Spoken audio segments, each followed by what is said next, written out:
This week, Trey Forgety from the 911 Association will be our feature interview for the show. ProxyCannon with Carrie Roberts from Black Hills Information Security will be our technical segment. In the news, 1 million endpoints are exposed on the public internet. Microsoft file sharing services inside a porn pimping or adult dating site. We're not sure if those are the same or different. Spam botnet.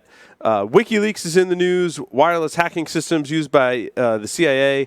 And this just in, IoT is broken.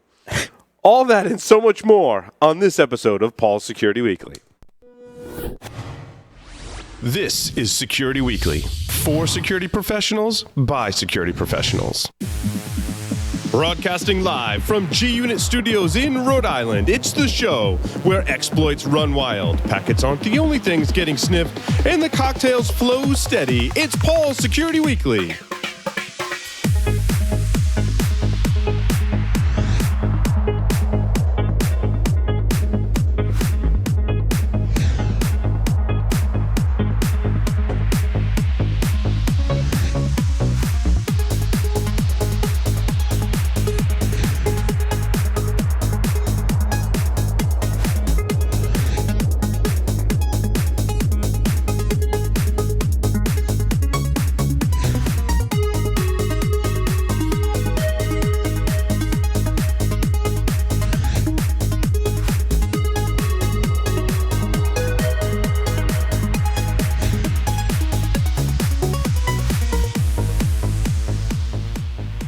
Brought to you by the SANS Institute, the most trusted source for computer security certification training and research. Visit SANS.org to explore their full curriculum and latest training offerings.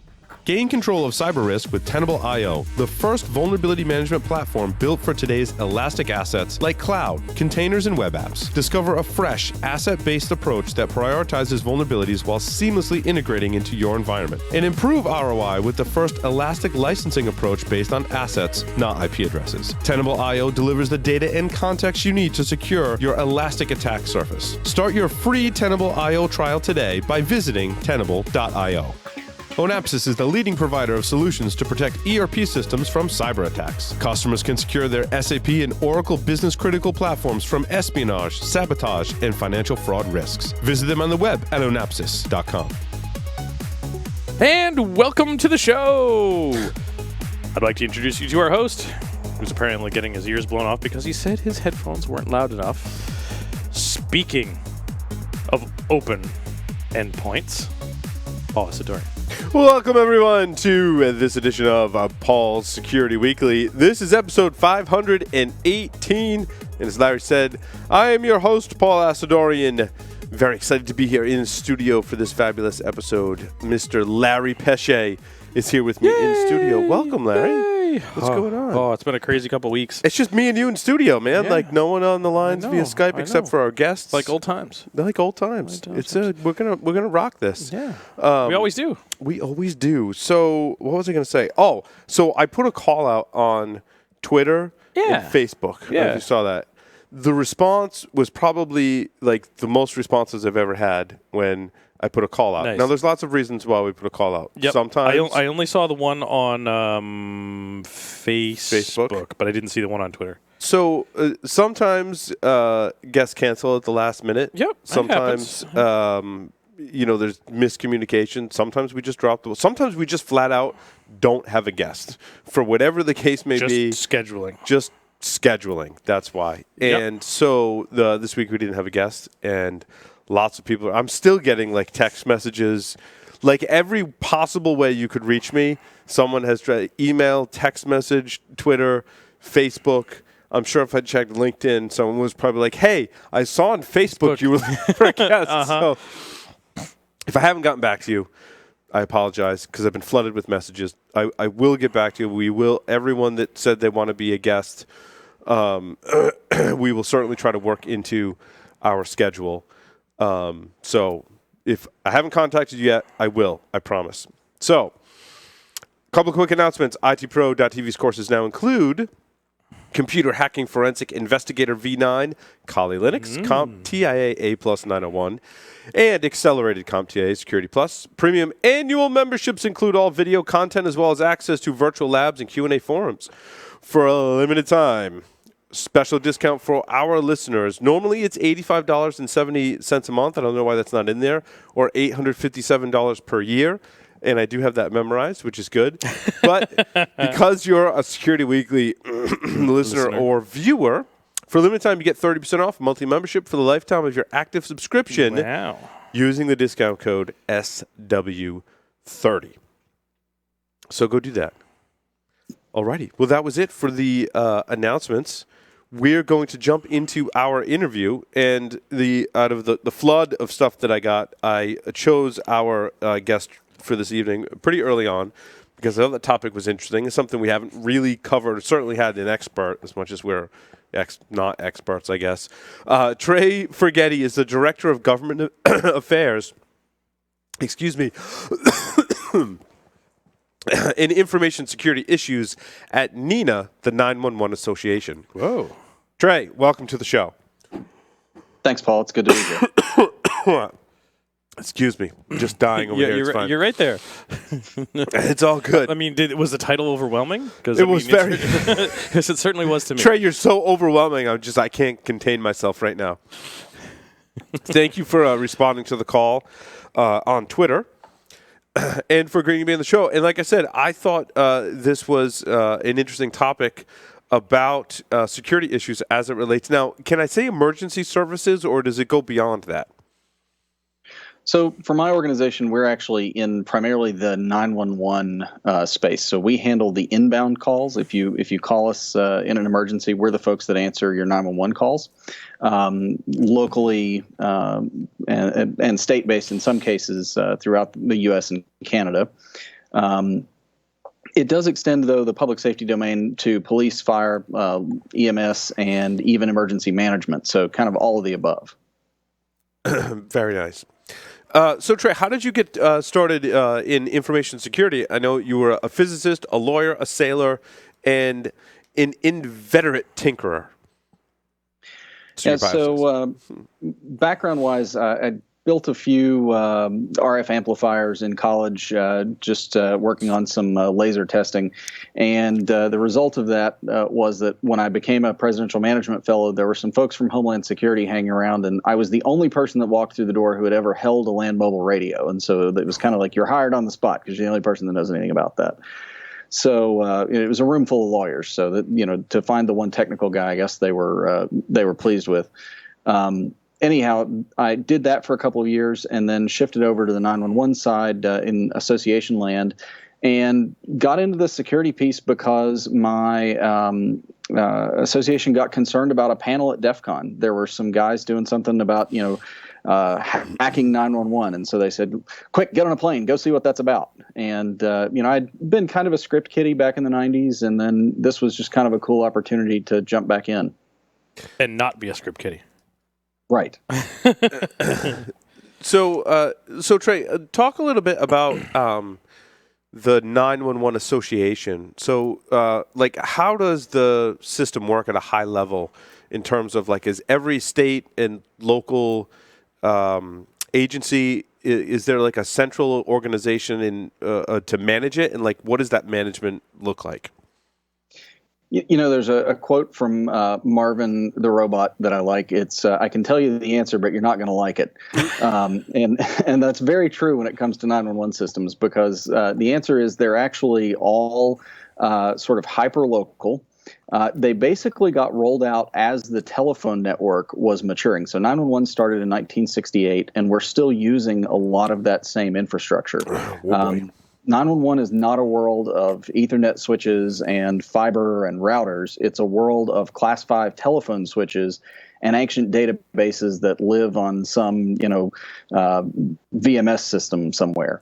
It really hasn't changed a lot. The biggest things to happen in 911 since the 60s were the advent of address databases that let us find out where you're calling from if it's a wireline phone, and then the ability to take and ultimately to locate wireless calls, basically starting in the 90s. Those are the big innovations.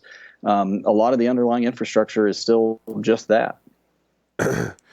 So how does it work when you pick up a landline, right? Obviously, that's the easiest case. That's still all essentially telephone switching, traditional telephone switching.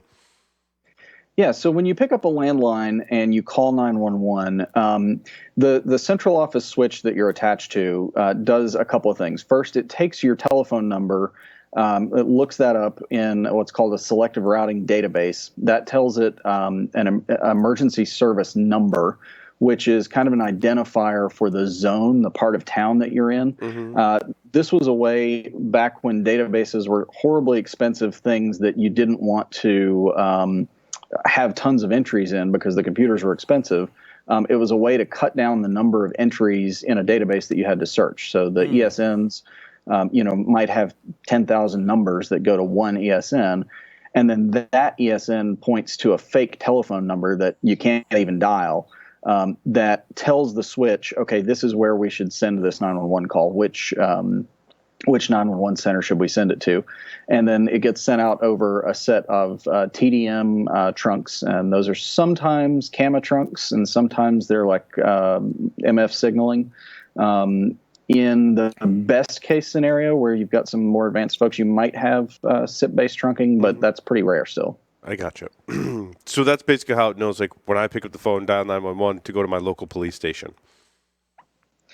Right. So typically it'll go to a 911 center first, and not necessarily the cops or the firefighters, although, kind of an interesting historical quirk. Some places politically the police officers were more powerful than the firefighters, and so they got the 911 calls. Other places it was the other way around. Interesting. And in still other places it's a separate service. So, but there must be some facility to update who is called based on that area, right? So I'm not sure I understand the question. Update like if there's a new 911 call center, a new police station, or the location changes or the number changes, like how does that? There's an update process, obviously, right? Yeah, there is. And this is what a lot of folks find pretty crazy, is that it's still an entirely physical process. When something like that happens, there's literally somebody going in with one of those ancient kind of wire nut screw guns and like changing a jumper on a distribution frame somewhere. Wow. When that happens. Yeah, it's pretty crazy. So how did the cell phone thing come about? And I'm curious, just from a general personal security kind of question, like when you dial, a lot of people don't have a landline anymore and they dial it from their cell phone. So how does that work? And what are the privacy implications of that, right? Like, people know where I am based on my cell phone number, right? So it sort of, and this is actually where it starts to get really interesting, because the things that you can do once you start to get untethered from the wireline network are actually a lot more fun. So in the 911 space, we started to get wireless calls in the late 80s as people started shifting from wireline to wireless, which, by the way, just reached a very impressive point this year. We finally have 50% of the U.S. households that are wireless only. That just happened. Wow. Earlier this year. In the 80s, there's those phones you had to carry in like a bag over your shoulder, right? Yeah, the amazing thing is my boss is actually a friend of Marty Cooper's, the guy who invented them, and he still has that original brick phone that he made the, hey, this is Marty, guess what we just did kind of call. Mm-hmm. It's really cool to see, actually. But yeah, so once those calls started coming in, we had to figure out, okay, well, now how do we find them? And the first step was, well, the phone company sort of knows where its towers and sectors are. So they can start pushing into, and again, this is all still the old wireline database. They can start updating the wireline database at call time with the address of the tower and the central bearing of the sector. So it'll say like 123 Main Street Northeast, if that's the central bearing of the tower. And so that was called phase one location data.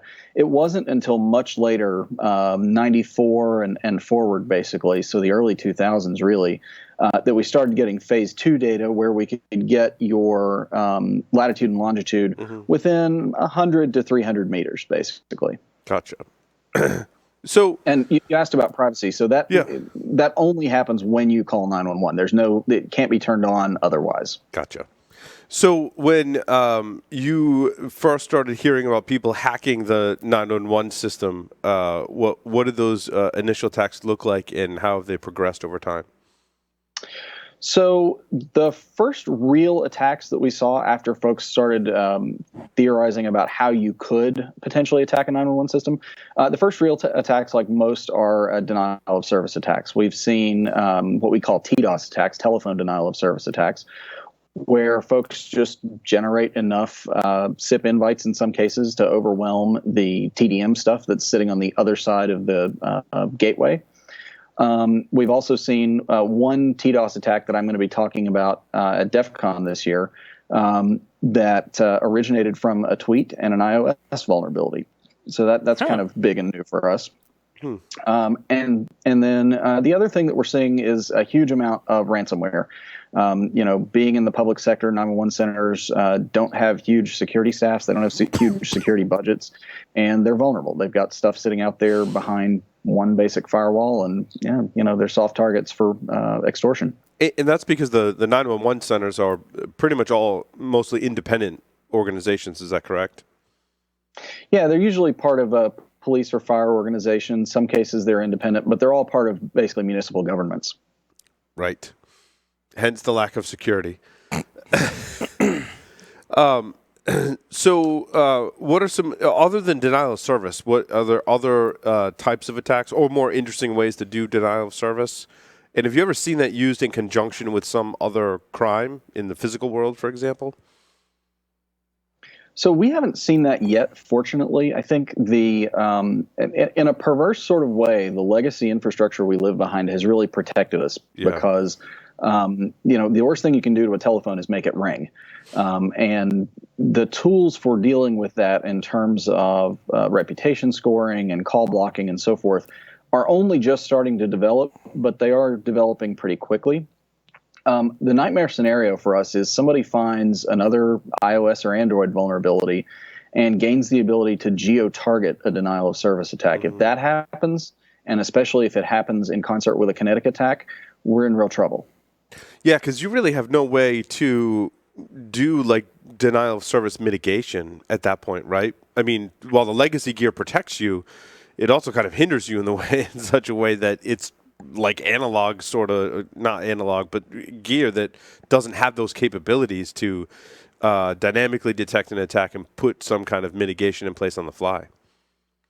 It's very true. The legacy TDM network does not have a lot of intelligence. There's not a lot you can do around it. This is actually one of the things that I'm going to be talking about at DEF CON this year, because defending those types of assets while we manage the transition to an IP-based next-gen 911 is going to be really difficult. We've got a lot of work to do because there's a huge asymmetry in the ability of attackers to generate traffic versus 911 centers to absorb it. So you are making the transition to a voice over IP based system? Yeah, so next generation 911 is actually really cool. It's even more than VoIP, actually. And this was a very forward-thinking sort of thing. So the public safety community is really conservative. They're not always known for, having the most, ideas about what things are going to look like 10 years from now. But more than 10 years ago, our organization actually started standards development work for what NG 911 would look like.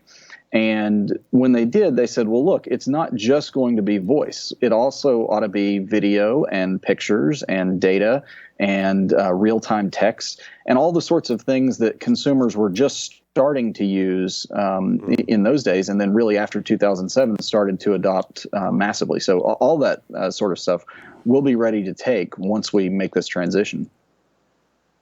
That's interesting. I know today it's somewhat easy to educate people how you dial 911 and when to dial 911, although I'm sure you deal with your number of prank calls or my son has actually dialed 911 just like see what would happen kind of thing. The operator was actually really good. At one point he said, put your son on the phone, and had a conversation with him. And since then he hasn't dialed 911 unless it's an actual emergency. That's good. Funny how that works. But when we move to the next generation 911, and we're able to do things like pictures and video, like how do you secure that and maintain the same level of, I mean, it's really on the user when they access this service or not, and how do you police that, for lack of a better term?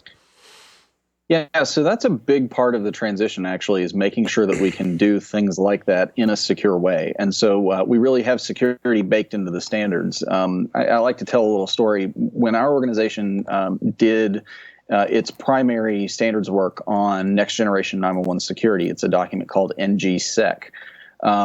The NIST framework was not actually out yet. Nobody could see it because it wasn't done. But after the NGSec standard was published, we actually had a couple of government agencies call up and say, hey, how did you guys get an advanced copy of the framework? Because we didn't mean to give that out yet. And we're like, well, we didn't. And then they said, yeah, but this is way too neatly aligned to not have had foreknowledge of what was coming. So the security is baked in, but to get practical about it, we have border control functions for the network that can do things like suspicious call marking, rate limiting. In the future, you might be able to divert a call, and this is baked into the standards, to an IVR if it looks like it's coming from a place with too many calls to be real, so that you can sort of sort through, okay, what's good, what's not. Kind of similar to how even built into Android, and then if you do something like Truecaller, it knows based on reputation and all those other things if the call is potential spam or not. And that's the other thing, because a lot of services like, Truecaller or Hiya or some of these other carrier integrated services are doing reputation scoring now and opening up APIs to that sort of thing. Border control functions could consult those types of services before accepting a call. Right. Interesting. So beyond 911, are you working with any other emergency response type systems and the security or insecurity of those types of systems?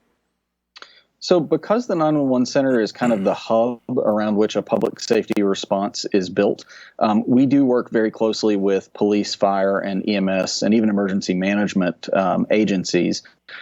From a technical perspective, the security aspects of most of those systems fall under 911. But when it doesn't, so when you think about things like, first responder LTE, that's becoming a thing this year, actually.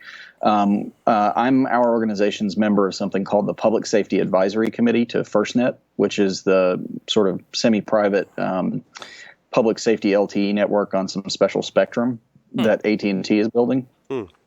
So we do engage with our counterpart organizations from all of those fields as we talk about how we're going to secure these bigger systems.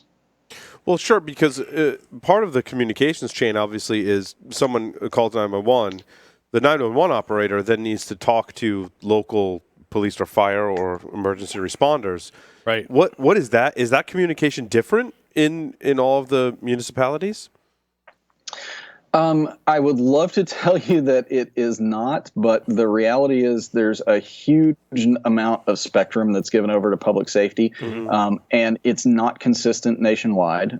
Different municipalities have different spectrum that they use, and in some cases even still different network technologies. There is one standardized radio technology that the federal government has been pushing really, really hard since 9/11 in the land mobile radio world. On the security front, Matt Blaze, Travis Goodspeed, and some of that crowd have done some great work, security analysis on that standard. Is that P25? Yeah, Project 25, exactly. And so is that standard use encryption? Because I remember being in my great uncle's house, and he'd always have the police scanner on. I was always kind of astonished that you could just listen in, right? Is that the standard pushing towards some private communications for that? Is that what's happening? Yeah, so kind of remarkably, it's about a 27-year-old standard. We only had a vote within the public safety community this year to require the use of a standardized and good quality cipher, AES 256. Historically, a lot of radios were sold into the market with an RC4 variant that in addition to the limited key space, was not necessarily implemented in an interoperable or robust way. And so there was a lot of troublesome issues around that. Larry, along these lines, I'll turn it over to you for I questions. remember reading some of Travis and Collective's work around P25, and that some of it was actually kind of frightening on some of the potential issues that were there around being able to break some of those, not break some of the communications, but do denial of service type of attacks and not be doing RF-based jamming. So I distinctly remember some of that type of stuff, and that it was, to me, it was fascinating how easily it was, quote, disrupted. Yeah, the denial of service attacks they've demonstrated with very basic hardware are pretty terrifying. There is actually, given the limited key space, it is actually now feasible to break some of the non-standard encryption in very nearly real time. Wow. And there are bigger issues with things like integrity checking. There's really not a lot in there. You could easily do replay attacks, for example. Some of those things haven't been addressed yet, but we're working on it.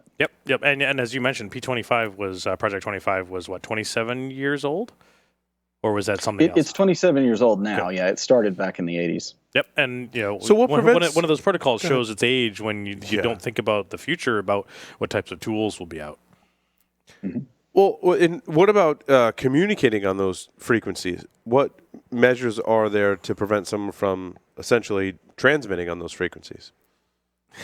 Other than FCC regulations, I'm sure. Yeah, FCC regulations. Where we're going, we don't need no roads. Yeah.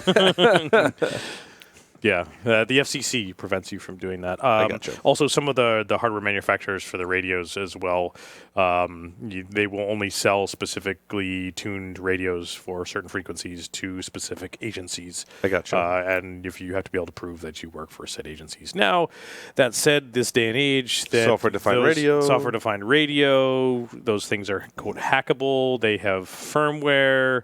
You can modify firmware, re-upload. Get them secondhand somehow. Yep. So there's always anybody with a $200 ham HT and a desoldering iron can basically jump on nearly anything they want. Yep. I mean, that's what I read on the internet. And now listening is a completely different story. For the most part, listening is a passive activity and is okay, but transmitting is significantly more of an issue. I gotcha. So do you see crimes using these, abusing these frequencies for various purposes, either transmit or receiving?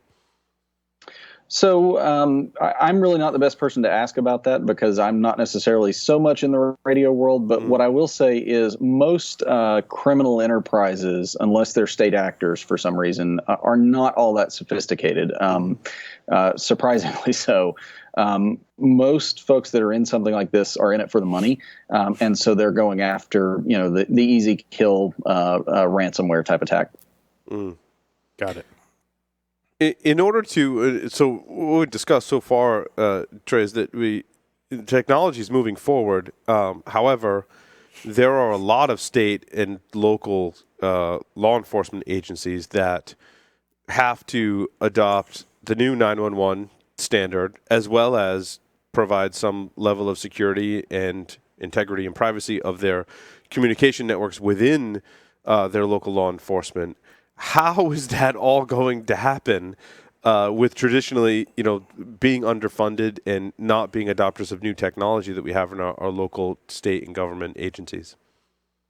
So that's a huge issue in the community right now on two sides. One is the adoption of public safety broadband in the field, so LTE that they can use to start to replace some of the things that have historically been done over like P25.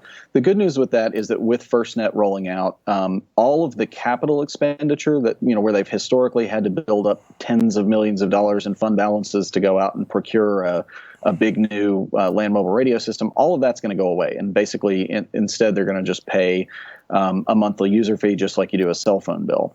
On the 911 side, the 911 fees that we have can continue to fund the operations of the system.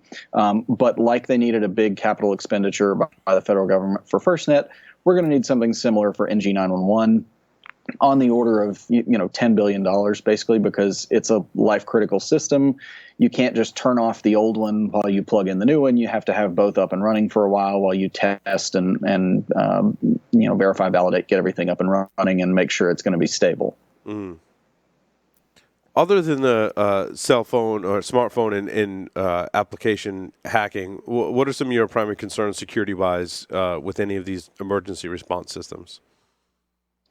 So two big ones that come to mind. Obviously, if you have anything on the law enforcement side, integrity management is huge. Making sure that you have very carefully recorded hashes of things, that you understand the algorithms that are transforming things when you compress them, for example, in a way that you can explain later on if you're asked about it in court. That's very important.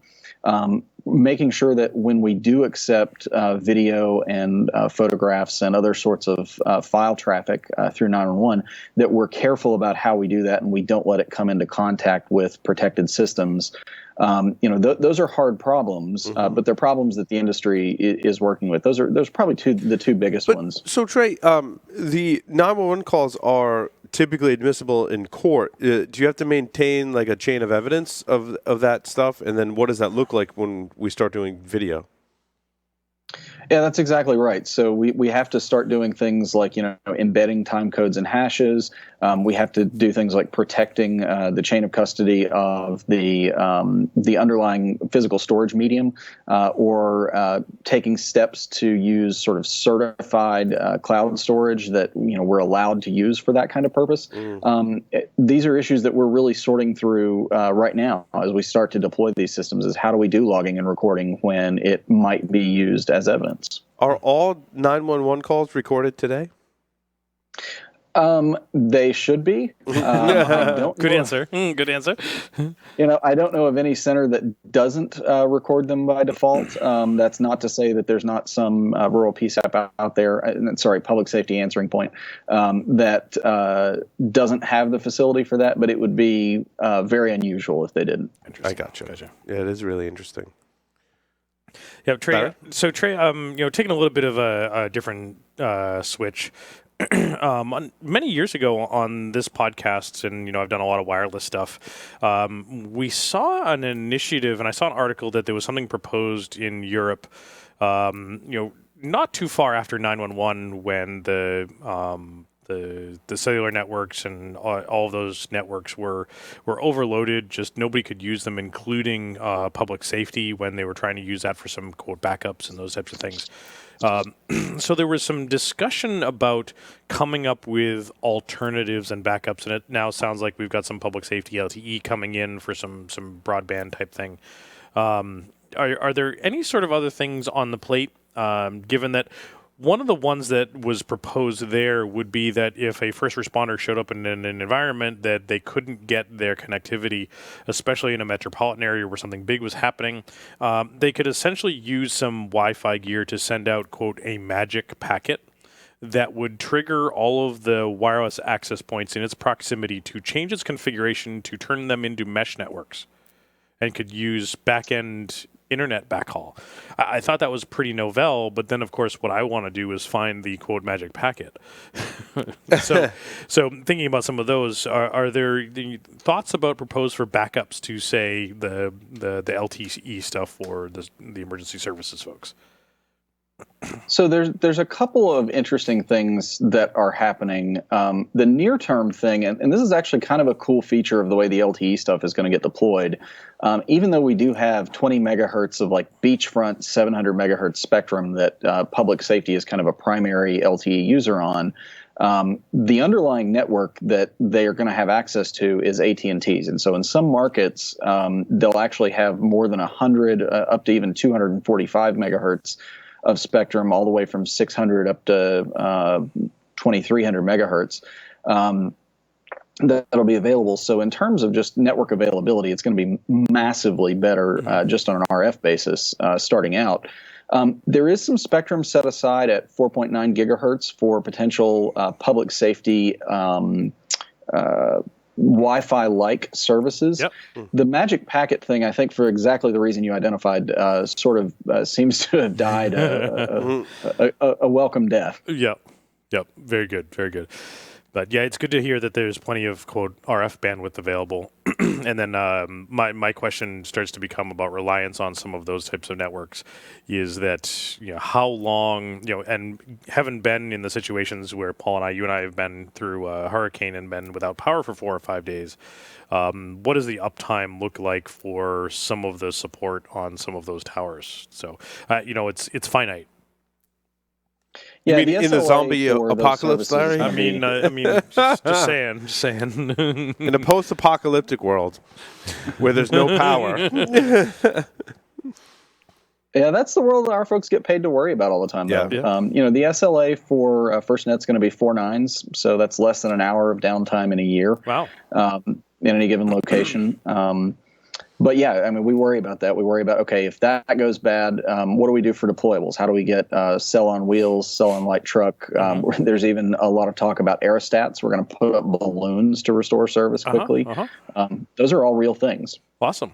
Yeah, no, I've seen some of those types of things. I remember seeing a number of years ago that it was a satellite dish on a truck that would fold up and fold out like a flower and would do relay of calls via satellite with a local cell tower and some of those types of things, which are really cool.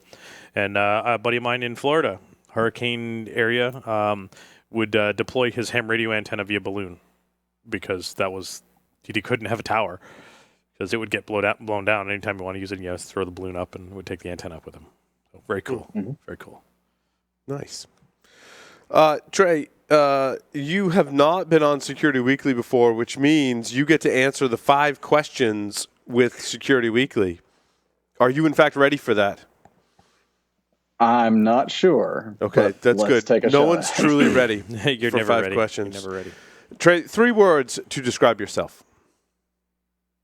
Sailor, tinkerer, lawyer. If you were a serial killer, what would be your weapon of choice? An axe. If you wrote a book about yourself, what would the title be? Lost at sea. Twice. Oh, no. In the popular game of Ask Grabby Grabby, do you prefer to go first or second? Can you be more specific? First or second? Yes. And you get to choose American or European rules. So. Yeah. How about I'll prefer to judge the game rather than There you go. That's participate. good. Oh, all right. So you like to watch? Yes, me too. Choose 2 celebrities to be your parents. Alive, dead, fictional, or otherwise.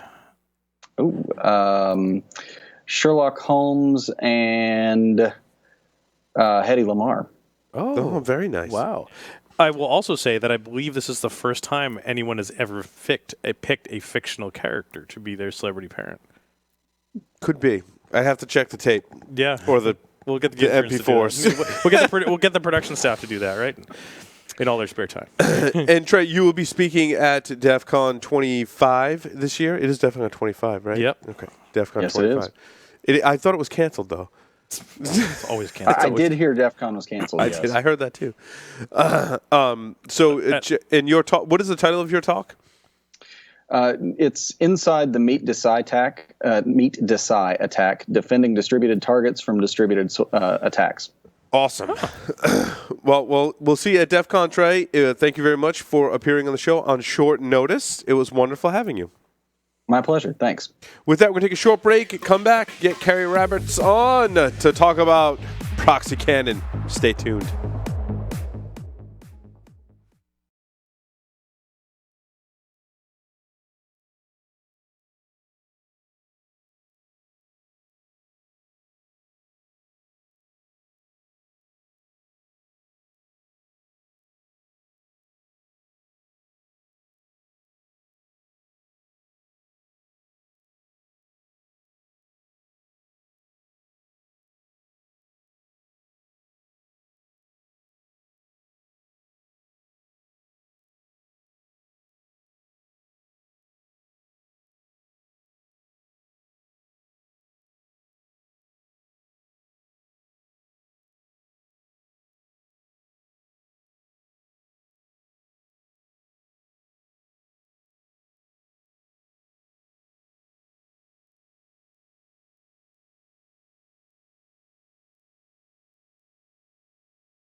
Signal Sciences is the industry's first web protection platform that works in any cloud, any container, any platform as a service, and any modern application architecture. The Signal Sciences web protection platform can be deployed in next-generation WAF, RASP, or reverse proxy modes, giving customers ultimate flexibility and coverage. Protect your web applications with Signal Sciences web protection platform. Signal Sciences, protecting applications, connecting teams. For more information, check them out at signalsciences.com/PSW.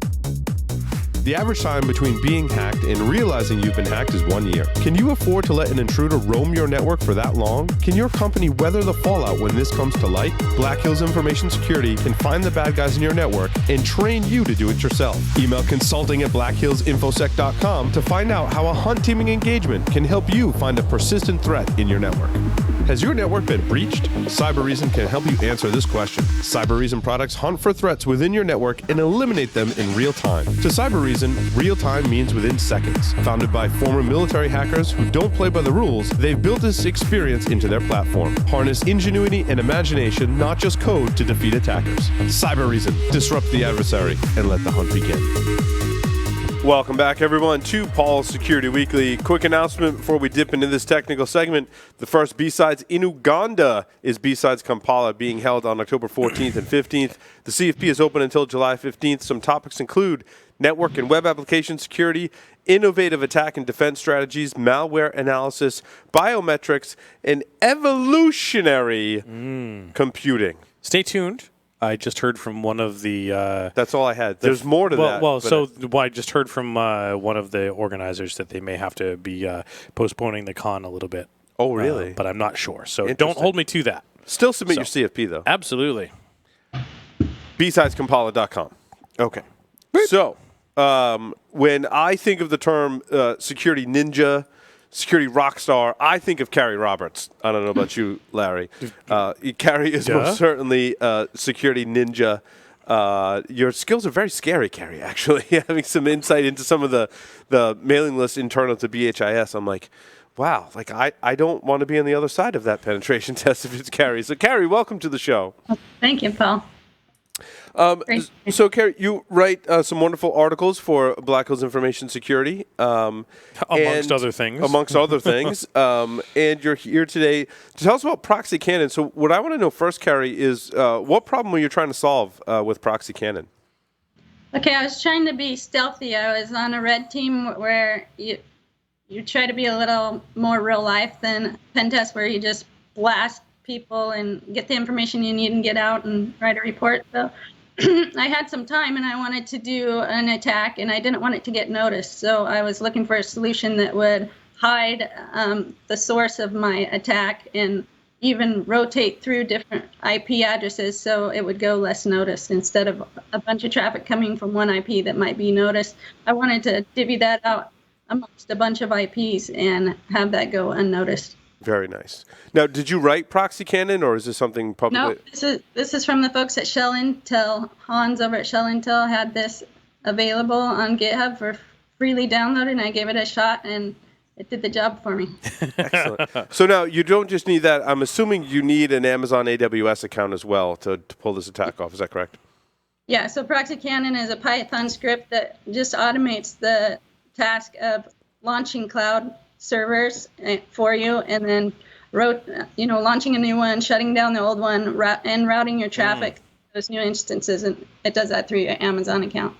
So it's constantly creating new instances, not just like creating 3 and leaving those as static? Yeah, it's an option to have it rotate. So I use it with the rotating, and every couple of minutes it brings in a new one and shuts down an old one. Oh, nice. Ooh. Nice. That makes so much more sense now. Okay, sorry, carry on. Go ahead, Carrie. No pun intended. Carry on.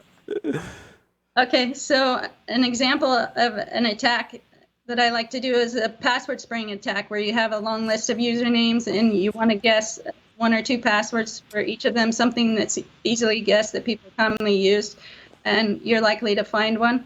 So, for example, I may like to spray an Outlook web access portal for email and get into people's email, but I don't want this noticed. So if I just launch this password spraying attack outright, the defenders are likely going to see a lot of traffic from one IP and a lot of a ton of failed logins from that one IP, and that's going to be noticed. So instead, I can slow that down, and I can also use ProxyCannon. So maybe I could just guess one set of credentials every 3 minutes, and I use ProxyCannon so that every guess shows up as from a different IP. So that becomes a lot harder to detect as being malicious versus just something that happens day to day. That's awesome. You want this set up now? Don't I just had an evil idea where to use this. Yeah. Because clearly John Strand versus John Strand. Yes. Oh, I didn't think. A lot of times, like voting sites and things like that are restricted to. Sorry, we're just having evil thoughts over here. I'm reminded back to the Sans Hackfest last year, in which the speakers were given a magnet link to promote our talks, and the person that had the most accesses of that link would win like a Parrot AR drone or something of the like. No, it was something better than that. But the top three finalists, the top three folks, all cheated. For example, Tom's honeypot that he has out there for all of the spam crawlers and such, he set to basically a 403 redirect, or not a 403 redirect, a 301 redirect. 301 or 302 redirect. So that when they hit his webpage, they redirected to that. And he won. Yep. And then Lee Neely scripted it, and I don't remember what his deal was with scripted it. And I was maybe the smartest of them, and I had my intern script it to stand up a Tor circuit. Yes. And access the page, tear down the Tor circuit, stand up a new Tor circuit, and record the IP that it came from. And in fact, I found out that there are very few actual Tor exit nodes that allow port 80 outbound. Interesting. Yep. At the time, there was about 300. You needed ProxyCannon. I did. What? Yes. Yes. So, Carrie, tell us more. Yeah, I do have a demo ready. And also, I did do a blog post that added some little tips and tricks for if you're going to do this attack. So, over on the Black Hills, I'll share my screen here, and then we'll do the little demo. Awesome.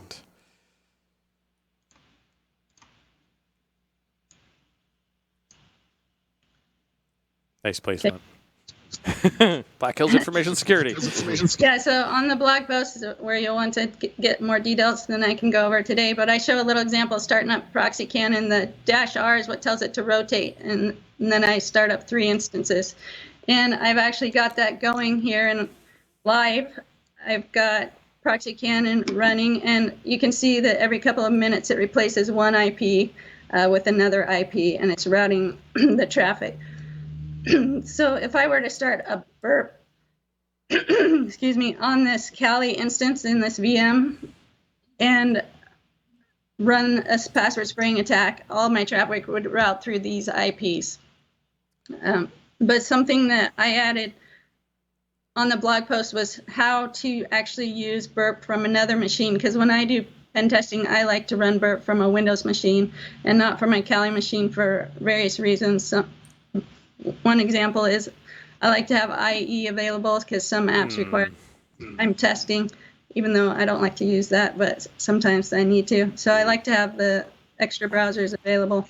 So to do that, on the blog post, I posted how you could route your traffic from your Windows machine through burp to the Kali instance that's running ProxyCannon, and then ProxyCannon takes care of the rest. It'll route your traffic through these cloud instances. So ProxyCannon's like the instance of it is a proxy to other proxies. Yeah. Gotcha. Very cool. So I have burp set up here, and when I do password spraying, I use the burp intruder tool, and I set up an attack here. So I've got it set to only one thread, and it's going to send a request every 2 seconds. And I've also brought up over here a web server that I have, and we're watching the logs on the web server. So if I start this attack, we start seeing request number 0, request 1, request 2, and just take note of the IP address here. It's 83.169. It's always the same. So this let's say this was a failed logging attempt. All these failed logging attempts are going to come from our true IP here, and that's what we want to hide using ProxyCannon. So if I go back into Burp, there's an option to use a SOX proxy under user options, and this is hard to read, but Trust her, it's there. That's okay. On connections. Yeah.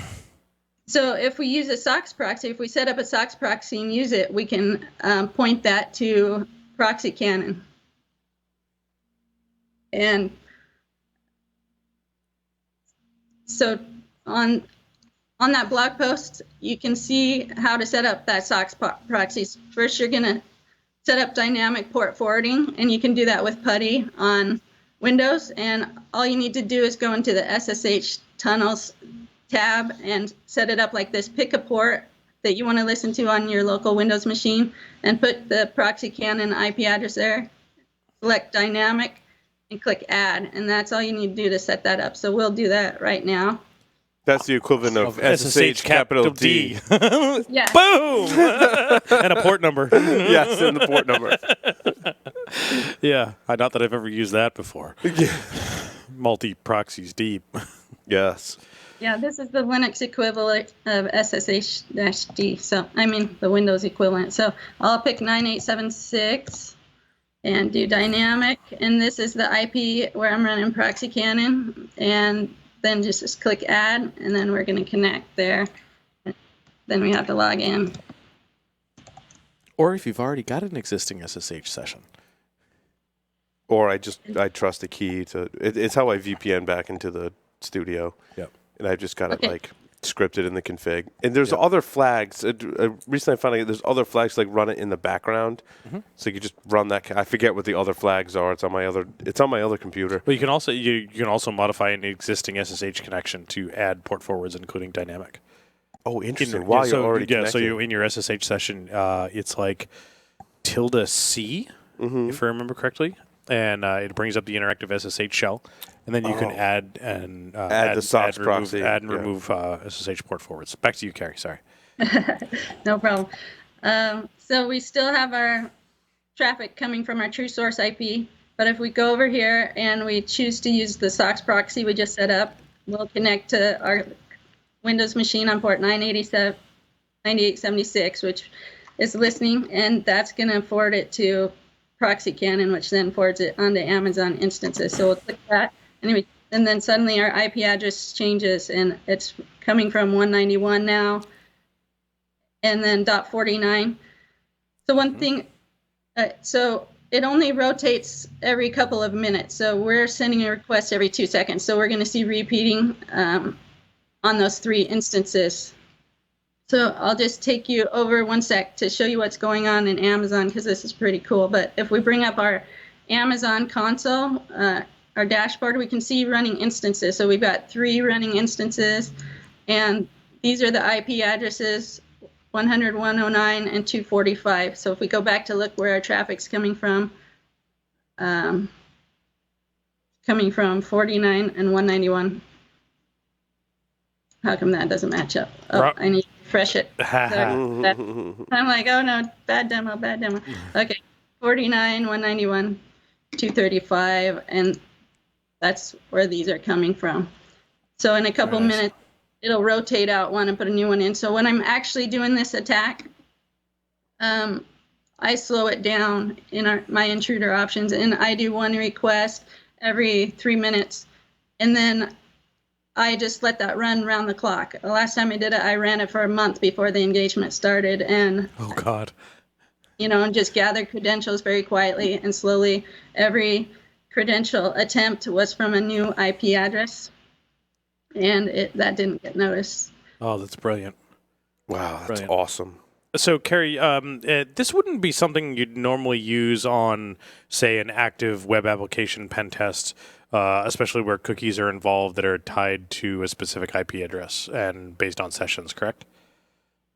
Yeah, if you needed to be authenticated and they were pinning that to an IP address, that could present some difficulties in. Certainly. So, yeah, just making sure that the folks that are listening have some ideas as to where they need to be careful when they use something like that. Yeah, and then I had just a few other tips on the blog post.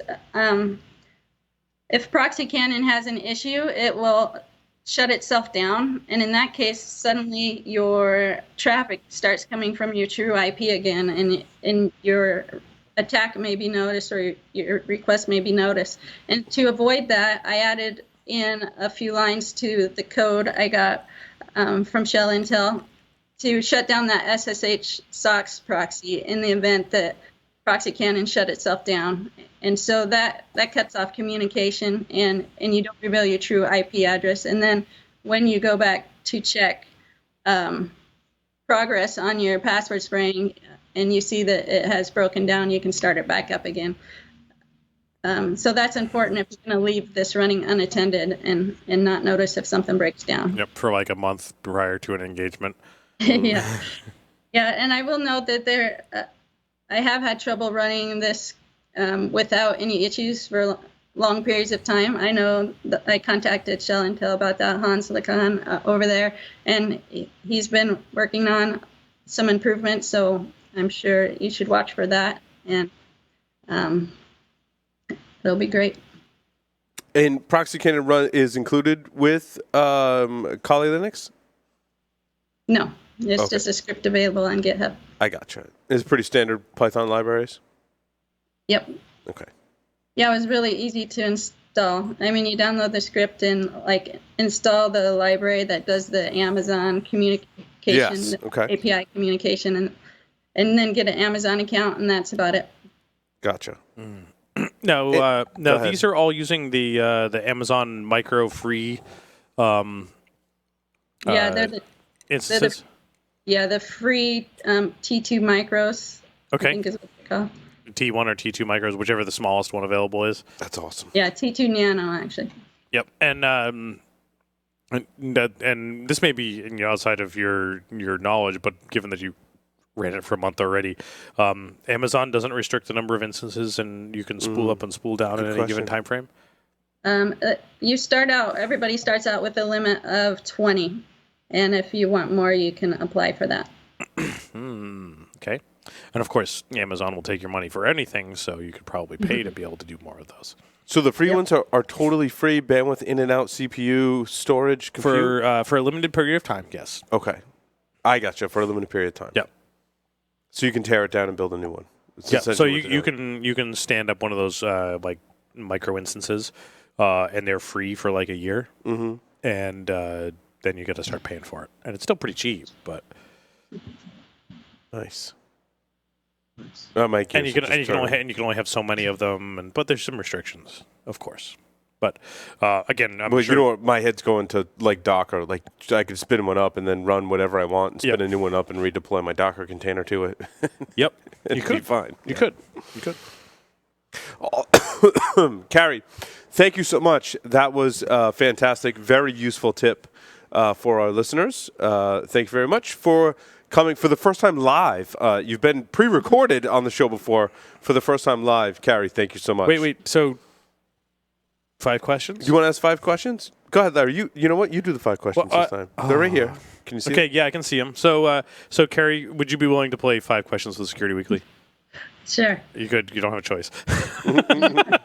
So, you're down to 4. What was that? You're down to 4 questions. Oh, wow. So we haven't started yet. So I'm going to ask totally 6 questions. Just owned She you. did. She did. So, 3 words to describe yourself. Detailed, outdoors, and boring. Wow. Okay. If you were a serial killer, what would be your weapon of choice? Poison. I've heard that. That's statistically relevant that most women choose poison. Okay. If you wrote a book about yourself, what would the title be? A Day in the Life of a Hacker. Okay. In the popular game of Ask Grabby Grabby, do you prefer to go first or second? You knew this was coming. You work with John. Yeah. Still into the last part of the show. I'll go first. Okay. And choose 2 celebrities to be your parents. Fictional, non-fictional, fictional? Is that a word? Fictional? Yes. Is non-fictional a word? Non-fictional is a word. Yeah. Fictional, non-fictional, alive or dead. They get all that? They get Okay. Close enough. You're way better at that part Yeah. than I am. John Strand and Judy. And I just went blank on her last name, but you know Judy who I'm Novak. talking Judy Novak. We knew who you're talking about. about. Yeah, Judy Novak. Oh my God. Great choice. Wow. Great choice. Love That was Judy. a great choice, but Love man, I Judy. don't know if I want to picture that. I don't know if I want John to be my dad. John's pretty strict. I don't know. I don't want to know if never John mind. and I have Never shared mind. parenting tips, put it that way, and I'm not sure that I want John to be my Yeah, dad. but he's always traveling, so. That's Wanna true. be Yeah, bad that's true. kid That's and- true. This is true. This is The true. But I amount of bet interaction. John's parenting tips had something to do with a dog eating kid poop and the kid eating dog poop. No, those are my parenting tips. That's what happens on my watch, Larry. The kid eats dog poop, and the dog eats kid poop. It's very zen. And the universe is equal It's again. Zen, yes. Carrie, thank you very much for appearing on Paul Security Weekly. We hope to have you back sometime soon to do more technical segments because that was awesome. Yes, it was. Oh, and she froze right at the end. You see that? At least she's smiling. She is smiling. At least she's smiling. And then they cut to her, too. But she's got a nice smile on. We'll be right back with the security news. Stay tuned. Don't go anywhere.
NetSparker, the developers of desktop and cloud-based web application security scanners that enable you to automatically identify vulnerabilities in your web applications and web services. NetSparker scanners employ a unique and dead-accurate vulnerability scanning engine that automatically verifies vulnerabilities with their proof of concept. For more information, visit them on the web at netsparker.com or email at contact@netsparker.com.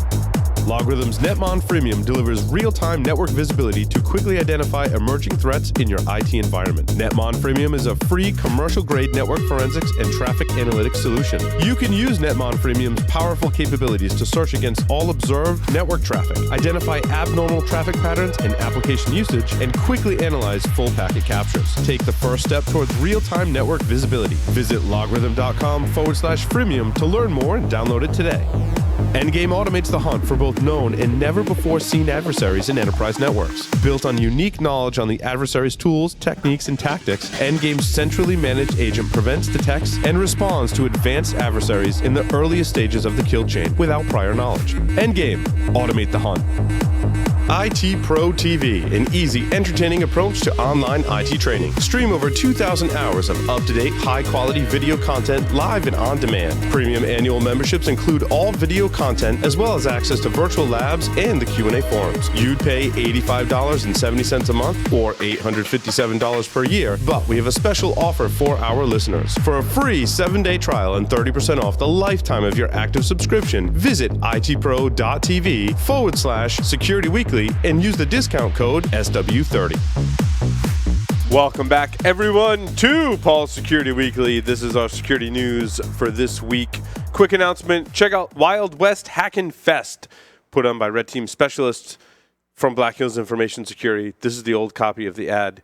It's October 27th, and here's what you need to know. It's October 27th and the 28th. Yep. Larry Pesce and Paul Asadorian are going to be speaking. And others more will be speaking. Wild West Hackin' Fest, HACKIN Fest.com. How's that? So what are you speaking on? I have no idea. I have 3 talks that I've given. Dude, if that's your talk title, I'm so pissed because it's the same one I've got. Dude, we should do a panel. We should just... At each other's speaking times, we should have a panel that's just Larry and Paul. And we just sit around and drink beers and talk about security. And we'll take open questions from the audience. Wow. And we'll just sit around and drink beers, and that'll be our talk. Then we don't have to prep any slides, and we get to drink. Beer. Kind of like why we did the podcast. We don't have to prep any slides, and we get to drink. We'd have to put a theme to it, because I know John's got very much a theme to the whole thing of very much IoT and software-defined radio. We can talk IoT. Yep, that's fine with me. We've been talking IoT for years. It wasn't called IoT then. It was called embedded devices. Our talk will be I told you so. And then the next iteration of the talk will be I told you so again. Dude. You just got my talk title. I'm having a moment. I fucking told you so. I have a talk that's pretty much titled that. I know you do. I even have slides on that. Do. We could have those slides. I know you do. We could present that together. You'd be totally fine. I'm going back to this pfSense firewall thing. Yeah. Because we were having a conversation that I think is appropriate for on-air, which is usually not the case. I know. Well, they're usually appropriate for on-air. So many that are not appropriate for on-air. Speaking of inappropriate for on-air, your lemon's a little droopy. My lemon is definitely, I needed a fresher. That's a sad looking, get that lemon out of here. Yeah, get that shit out of here. I mean, look at this. So your pfSense is an Intel quad-core J1900. I've actually seen. Is that just a Pentium or is that a Celeron? It's a Celeron. It's a Celeron. No, you're right. It's a Celeron. Celeron. Yep. Celeron J1900. Yep. Quad-core. I did see that. Yep. And it is fanless, which I love. Yes. I kind of like that for a choice, except I went to go buy something with that J1900 processor, and it was like end of life or something. Really? Let's see what it is on Newegg. Still available? Newegg is still available for $169, and that comes with RAM. And that comes with 8 or 4? 4. Yep. You had some RAM laying around, you said. Oh, yeah. No, so I'm sorry. It did not come with RAM. I had some 4. Will it support 8? Because I'd totally throw 8 in it. I bet it does. hold on. Which, if you're building a pfSense firewall, you're doing the same. Its maximum supported RAM is 16 gig, which is awesome. So yeah, we'll support 8. You're going through the same thing I do. Like if you, and I'm not knocking what the pfSense guys are doing. Netgate and pfSense are they're doing that thing together. The one that I want was like $750. Right. But that has 6 gigabit Ethernets. Yep. I really don't need 6. And the problem is when you go a level previous to that, they drop the Atom processor down from 4 cores to 2 cores. And you drop your RAM from 8 to 4. And I'm kind of like, I really just want something like 3 Ethernets would be awesome. Like an external and internal and like 1 extra for wireless would be awesome. But we were just talking about it earlier. Like we crush bandwidth during the show. Like we'll have multiple Skype calls, sending video in each direction. We're streaming. And then, God forbid, we want to upload the previous segment while we're doing the show. Like, forget it. That's not possible right now. So we need something that can like crush bandwidth. The other one, check out some of these the fanless PCs as well, just in general. Yeah. I mean, so it was Black Friday type sales. I picked up a couple of Z boxes. Yes. Zotac? Z-Box? Zotac. Yeah, Zotacs are awesome. And so I replaced our 9-year-old's laptop with one of these, which she hasn't been using. She hasn't been playing a lot of Minecraft with. But when she does, it works perfectly fine. I have a second one that I literally is still in the box from Christmas. Right. That I have to find a project for. And I need to do something. And I think I've got some ideas. I wish like System 76 made like a... I'm going to give them a free plug on the show. But you know what? I know I hate to say it, and I like the System 76 stuff. It will probably be overpriced for what it is.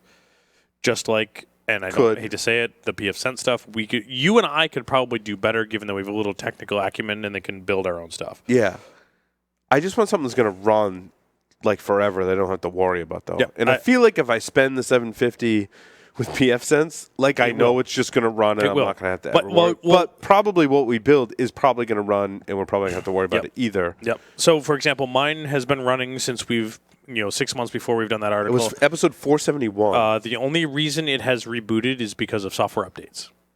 Gotcha. All right, well, let's put it this way. It touches my UPS's nil. Yeah, the pfSense one, since it drew like 7 watts. I don't even know what mine idle, but it's, yeah, probably not much more than that. Agreed. Some other ones to think about. Well, because you had the problem before where you were using like embedded, what we call it, like embedded systems, and when you were doing a pen test from it, you were like crushing it and killing it. That was my concern. That was the Netgate 2D2. Yes. Do you remember those? I do. The red box, the red ones. Were those MIPS or ARM? Those are ARM. Okay. Yep, they're ARM. I think the difference is they've been upgraded to Intel processors. Oh, yeah. Now, think about how old those 2D2 boxes are. They're old now. I have 2 of them. Because we're old. And I still use them all the time. Oh, yeah, for other purposes. They're friggin' awesome. They run pfSense. Yeah. And they support mini PCIe and wireless adapters in mini PCIe. Oh, you can totally make them access points. That's what we use for the SANS wireless class. Host APD? No, we use pfSense. Oh, okay, as the access point. And the drivers are really good for that. Yep. Yeah, no, I see that. And they start to fall down after about 20 students. Mm-hmm. So I have 2 of them. Right. Exactly. I mean, I got one on the used market for like $75 with a wireless adapter, and they work great, and they're small, and I can't complain. Maybe and I will do your build. Sam was kind of mentioning like my time to build it to factor that in. It didn't take very long at all. It took an hour. Right. I mean, the big part of that is finding a case that will work for it, and the case that I picked that's listed there is hard to find now. But still, there's cases for those types of mini boards. ITX. Yeah, mini you can ITX get a mini case. ITX case. Yeah. I don't know I forget who the case manufacturer is that I really like. Yep. So for mine, it boots over Cooler Master makes awesome cases. That board boots on USB. And so everything's running over USB. And I've got one of those little teeny tiny, like 128 gig USB thumb drives that was in the list there for That's more like research to figure out, like... Yep. Well, it has SATA on it as well. Yep. So conceivably, you could do like a 64 gig SATA would be really cheap. Anyway. Yep. Either way. Either way. This is one of those things the point is hours. Well, but the point is to build like an enterprise grade firewall. Yep. Like you really just check out episode 471. That really tells you how to do it. We both go through the paces, and pfSense is a perfectly acceptable software solution that, feature-wise, it does everything you need, in my opinion. Even on the enterprise, too. I mean, it supports some pretty serious stuff. Yeah. So yeah. we had And the founder of the pfSense project on it one time. Yep. We'll have to revisit that, I think. And we were talking about this right before the show, and one of the alternatives that I'm looking towards for pfSense, just because I was looking to implement something, is a product called OpenSense, OPN Sense, which looks like an open source adaptation of pfSense. Gotcha. Based on BSD. And from what I'm seeing, it looks really slick. I'm going to download it and check it out and see how it works. I don't know about wireless support or any of those, but just some alternatives to think about. I like to give alternatives. Absolutely. Yep. Where was I going after that? News stories? I had some. Yeah, I guess we can talk about the news. Sure. So just a quick one, Paul. We were talking before the show, and you're like, "Dude, how's things going?" I'm like, "Dude, I worked 90 hours last week." Doing anything good? Yeah.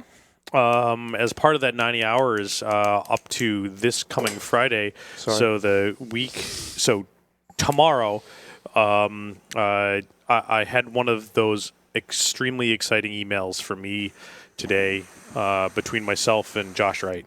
And I'm like a Josh Wright fanboy. We've talked about this before on the show.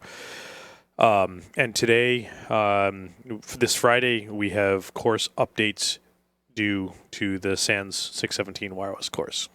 And you note that there's a pronoun in there called we have an update to the SANS course, and it's no longer just Josh, in that I am taking over some of the course authorship of that course, and it's going to be totally awesome. And Josh just wrote the author notes for us, and at the bottom it's very much signed, hey, here's some of the things in the course, and these are the things that we've changed, and these are super updates and the things that we're doing. Signed, Josh and Larry. Nice. Like, dude, did that just happen? Like, I have my name next to Josh in a byline type of thing? Yeah. Like, I'm a Josh fanboy. Wow. I've been like, wow. Josh fanboy for a long time. Like, wow. And it was kind of amazing because I saw Josh present in 2001. 2001. Mm-hmm. Was it Oracle or was it wireless? It was Snort, actually. Really? Yes. Interesting. And that was kind of the funny part is that, well, I laugh about. I'm not sure Josh. Maybe now he'd laugh about it. I was kind of trolling him during the thing. I have a history of trolling Josh during this presentation. Exactly. Yeah, like shooting shmoo balls at his crotch. Yes. Or the podium. Yeah. Well, either way. We like to troll. As much as we love Josh, we love to troll his presentation. Yeah, and I think that's absolutely the case. And Josh loves to be trolled, and Josh loves to troll. But on that note, he does love to troll our presentations as well. I specifically remember him and Mike Poor walking into one of my presentations, wearing sombreros, having Corona, yelling. Yes. I do remember that. So I guess justice has been served. Yeah, payback is in fact a bitch. A bitch, yes. Where were we going with this? I don't know. But so anyway. that was my 90-hour week in addition to working the regular hours for my day job at Guardians. Spending all hours outside of that doing course updates. And oh my God, it is so much work and it's so epic and it's going to be so awesome. It's awesome. Like I have stuff dangling over here that I saw your stuff dangling over there. Yeah, like. And I saw your wireless gear too. Yeah, I know. Like, so software-defined radio and a Raspberry Pi and awesome. Like doing the final testing to make sure that the instructor has a Pi image that they can transmit some radio stuff. And you know what happened to me in one of my Raspberry Pis recently? When I put the case on, it like crushed the micro SD just enough where I think what happened is it created a short and it overheated and it melted the micro SD and I think some of the connections on the Raspberry Pi itself, rendering both completely useless. I may have to give it to you to see if it can be saved. I was very sad. So and it's funny. I've gone through a ton of Raspberry Pis. They got badges for these at CCDC one year. Yes. Do students all get a Raspberry Pi in your wireless class now? No. Just wait. This is the first revision of the new content type of thing. So we've got big things planned that may not have gotten into this update, but but we're potentially going to give away all of the stuff that we're using as instructors for free. I mean, Interesting. it's there. I mean, it's all based on open source stuff, and you can put the pieces together, and why not?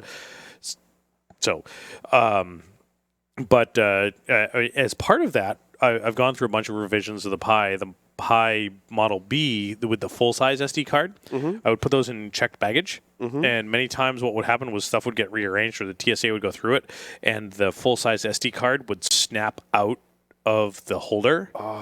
So I have a number of Raspberry Pis with those original ones that do a function that I want them to, with the card super glued into the device itself. Like, it's broken. It's useless to me. Right. Might But as well running use as it is, until the SD card fails, right? Or it's useless and I can't upgrade it and all that stuff. I've had a number of them also with the micro SDs, where you plug them in and the detent doesn't stay with the SD card plugged in, and you let go and the SD card goes flying. So it's always on eject. So you put it in, bling, bing, it doesn't lock in. You know what you do there? Tape. No, you put it in, you put some hot glue. Hot glue. Because that's relatively removable. I gotcha.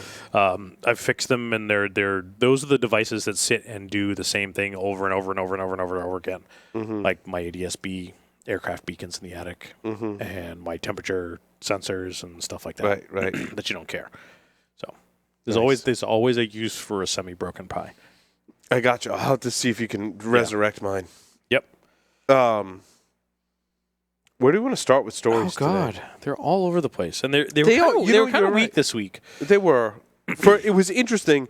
For Enterprise Security Weekly, John was like, dude, the stories are epic. I'm like, I know. Like, it was great news in Enterprise Security. Yep. And then I get to this show, and I'm like, yeah, I mean, there's some stuff there, but it's not really. Yeah. It's more interesting to hear Larry and I talk about, like, what we've been working on. Yep. Dare I talk about Docker? I'm not ready to talk about Docker. I want you to talk about Kubernetes. I definitely don't want to talk about Kubernetes. I haven't gone there yet. My next step is to learn how to properly use Docker Compose. Nice. And do that. And thank you to specific people who I spoke with, I believe, yesterday that are helping with that. And there's a lot of other people that I want to reach out to. I do have an interview I'm very excited about, and there's kind of this battle going on. Like, John really wants this person on Enterprise Security Weekly. I really want him on this show. And it has to do with Docker, and I'm very, you know who you are if you're listening, very much looking forward to interview you. I'm very excited about that. So stay tuned. My question is, why not have them on both? Because I think the audience is served by two different groups. I think we might have to in this case. So I have been, for those that haven't been looking at some of my social media posts, which are not a lot of details, mostly just hilarity. Basically meme images about Docker and stuff like that. I have been on this thing where I want to teach myself how to use Docker, and I kind of took that from a page out of, like, how I learned security, right? Like, I learned how to build systems in Windows, and then I was frustrated with that, and I was like, wow, Linux is awesome. So I learned how to build systems in Linux, and then I learned how to secure systems in Linux. Same thing with Docker. And I really feel, well, I have a lot of thoughts on this whole process, but I took an internal application that we have, and some people have requested more information on it. Maybe we'll run a segment on it. The code is not great by any stretch of the imagination. And it's called, for those who want some inside baseball, it's called PP Works, largely because I named it, and I really have the mind of like a 12-year-old. But don't we all? So I called it PP Works, Podcast Post-Production Works. It produces all of our stuff after the fact. And I have a very small amount of code inside of it, thankfully. And you also have a very small PP. PP Works. I have 3 kids. It works. So what I did was I took that application, and I'm like, you know what? The wave, it's about the motion of the ocean. I'm going to put it in Docker. I'm like, screw it. And now, like, in production, for the most, I I always say, like, today, we're going to use the new one that I put in Docker. And then Mark's like, dude, I got an internal server error. I'm like, I have nightmares about internal server errors. But I did that, and I'm really glad that I did, because it gave me a lot of insights in learning about Docker, containers, and the whole thing. So more to come on that front. As much as we joke about it, I think it's something we all have to know. Some people have requested more information about our internal app, and I'm more than happy to kind of share the high level. I'm still getting advice from people because I'm like, look, it's not. There's like stuff we could do way better on multiple fronts inside of this application, but it's very much a learning experience for me. To be perfectly honest and transparent, I don't work a day job other than like doing podcasts, which means I like need to take it upon myself to go do shit that I can talk about the security of it. So like part of my job is day job between offensive countermeasures. Well, offensive countermeasures is largely a management position. They don't let me anywhere near the code, thankfully, in that. Good. But hence where the Startup Security Weekly stuff comes from. Exactly. So it's based on my experiences, so I have to build my own experiences. And I'm like, well, we have the software, so I'm going to go write a little bit of code for it. I'm going to go deploy it on Docker. I'm going to go, build the web server, the app server, and see how it all works. And then now I'm starting to think about security. And quite frankly, I'm pretty frightened. I'm frightened on several fronts, but I'm hopeful on several other fronts as well. It's kind of interesting how it all pans out. Our upcoming interview hopefully will shed some more light on that. But that's really where I've been spending a lot of my time. And it's been really frustrating at times, but really eye-opening and really rewarding. Like, there's some really cool things that when you do deploy an app on Docker, I'm like, wow, that's like, it changes my way I think about it, right? Like, but in a good way, and sometimes in a really bad way. But in a good way, I'm like, this is good. This is good. Yep. Right. It's good to be sort of quote, and I hate to say this, on the cutting edge, but you're quote on the cutting edge, and you're doing things that people are really doing in enterprise, and you're getting some experience with it. And that has always been some of the things that we've been trying to do on this show, is that we've been trying to keep in touch with what's going on now. By the way, I don't recommend that you take a production application and go, oh, I'm just going to put that in Docker. That's not, don't do it that way. No, you take a production app and you spend some time moving that to Docker. Oh, I did, but I still don't recommend it to where Docker is. Or you take your new application and then you move that to Docker from the get-go. And I did that. We still have the one that's running. They're running simultaneously at the moment. So I had that luxury.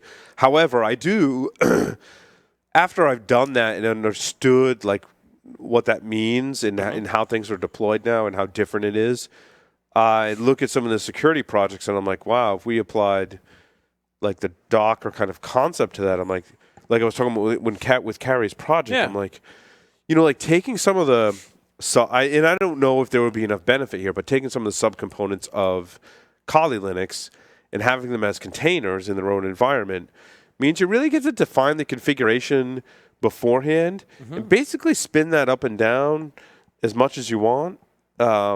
And not have to worry about reconfiguring things. And you can then also put it in different places where you might need it for a pen test. So I don't know if anyone's looking at that now, but using Docker as part of your pen testing process, I think is something that's coming. Yep. If people are doing that now, I want to hear from you. I'd love to chat with you. And again, it's awesome. It's awesome. What you realize is it's awesome being a noob. Yep. For so many reasons. I'm like, I talk to some of my developer friends, and I'm like, I'm a total noob. And they just kind of they're like, oh, it's all there. It's documented. Yeah, we're noobs too. I'm like, dude, no, I have no idea what's going on. So my question would be, we've got a service like Amazon that will do instances of a full operating system. Are there folks out there now that will allow you to serve a single Docker instance? Yeah, I believe... Like software as a service for Docker. I believe Amazon does that today. I believe you can do that. Because that would be interesting. There's also Container Linux. I think they renamed it to Container Linux. I think was it CoreOS? Someone's it's CoreOS. Yeah, it's CoreOS. Yeah, but they either I forget which name came first. Container Linux. Yeah, CoreOS. It's CoreOS is the new one, right? That you can deploy Docker on as well. Interesting. But yeah, there are. Yeah. Now, because thinking about that, about how we do our red team operations at Guardians, we have an internal project that's our own internal stuff that we use to spool up AWS instances for any of our red team ops. And of course, we the whole in Guardians thing with the Matrix, and it's called the Oracle. Yeah. So the Oracle. Yeah, if you need to spin up. The Oracle spools up AWS instances and in other potential places if needed to do any of our red team command and control stuff. Like click a button and done, and off we go. Right. If you need to spin up stuff temporarily, tear it down, swap it out, Docker has, in my assessment so far, is like an awesome technology. We're using AWS and Ansible currently. Gotcha. Yep. So yeah, and then stuff. part of me is like, well, I probably could just spin up a bunch of VMs. Yeah, but there are some. I don't know. You got to weigh the balance between a Docker container and a VM, and I'm still trying to quantify that. To me, and I'm still grasping some of this. To me, Docker is like the Ruby instance, where you can run multiple Ruby instances on the same machine, and it totally fucks me every time. So that's why I've been resistant to doing Docker and some of those. But I'm really glad that you're doing it. It's really awesome. A lot of interesting conversations upcoming on that front, for sure. So was there any actual security news this week? There was, and so I've got a couple of ones that I thought were interesting, of course. That one of them obviously was post-exploitation with Puppet and Ansible.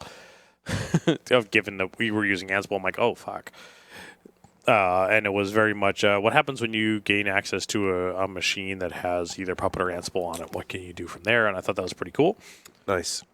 The other one that I thought was really interesting that kind of blew my mind, because it's something that we've talked about on the show a lot, is that Underwriters Laboratories is attempting to be the de facto standard for cyber certification. We talked about Cyber UL in the past, and that the Underwriters Laboratories is attempting to do certification for cyber.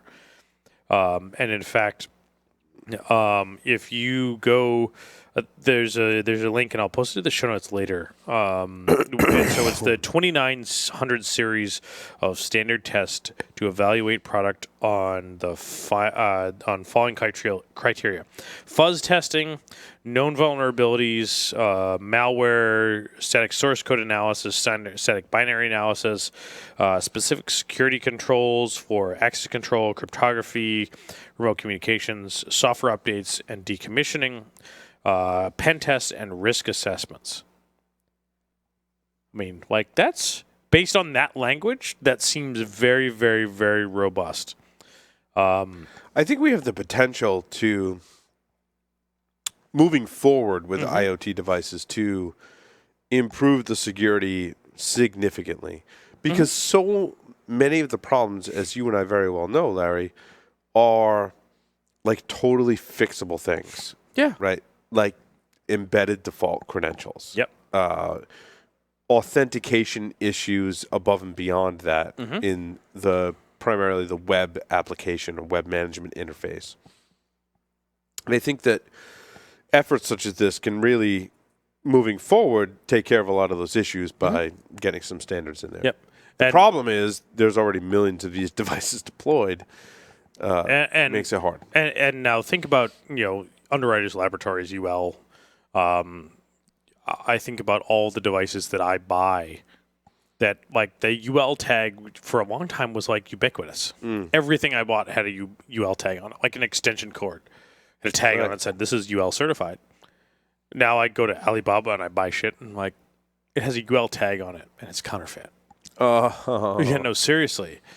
Or it doesn't have one at all, and quite honestly, I don't care, because it was $30 off the price of a $40 device, and then my device fries because or my house catches on fire, and that's why UL was invented, and type of thing. Right.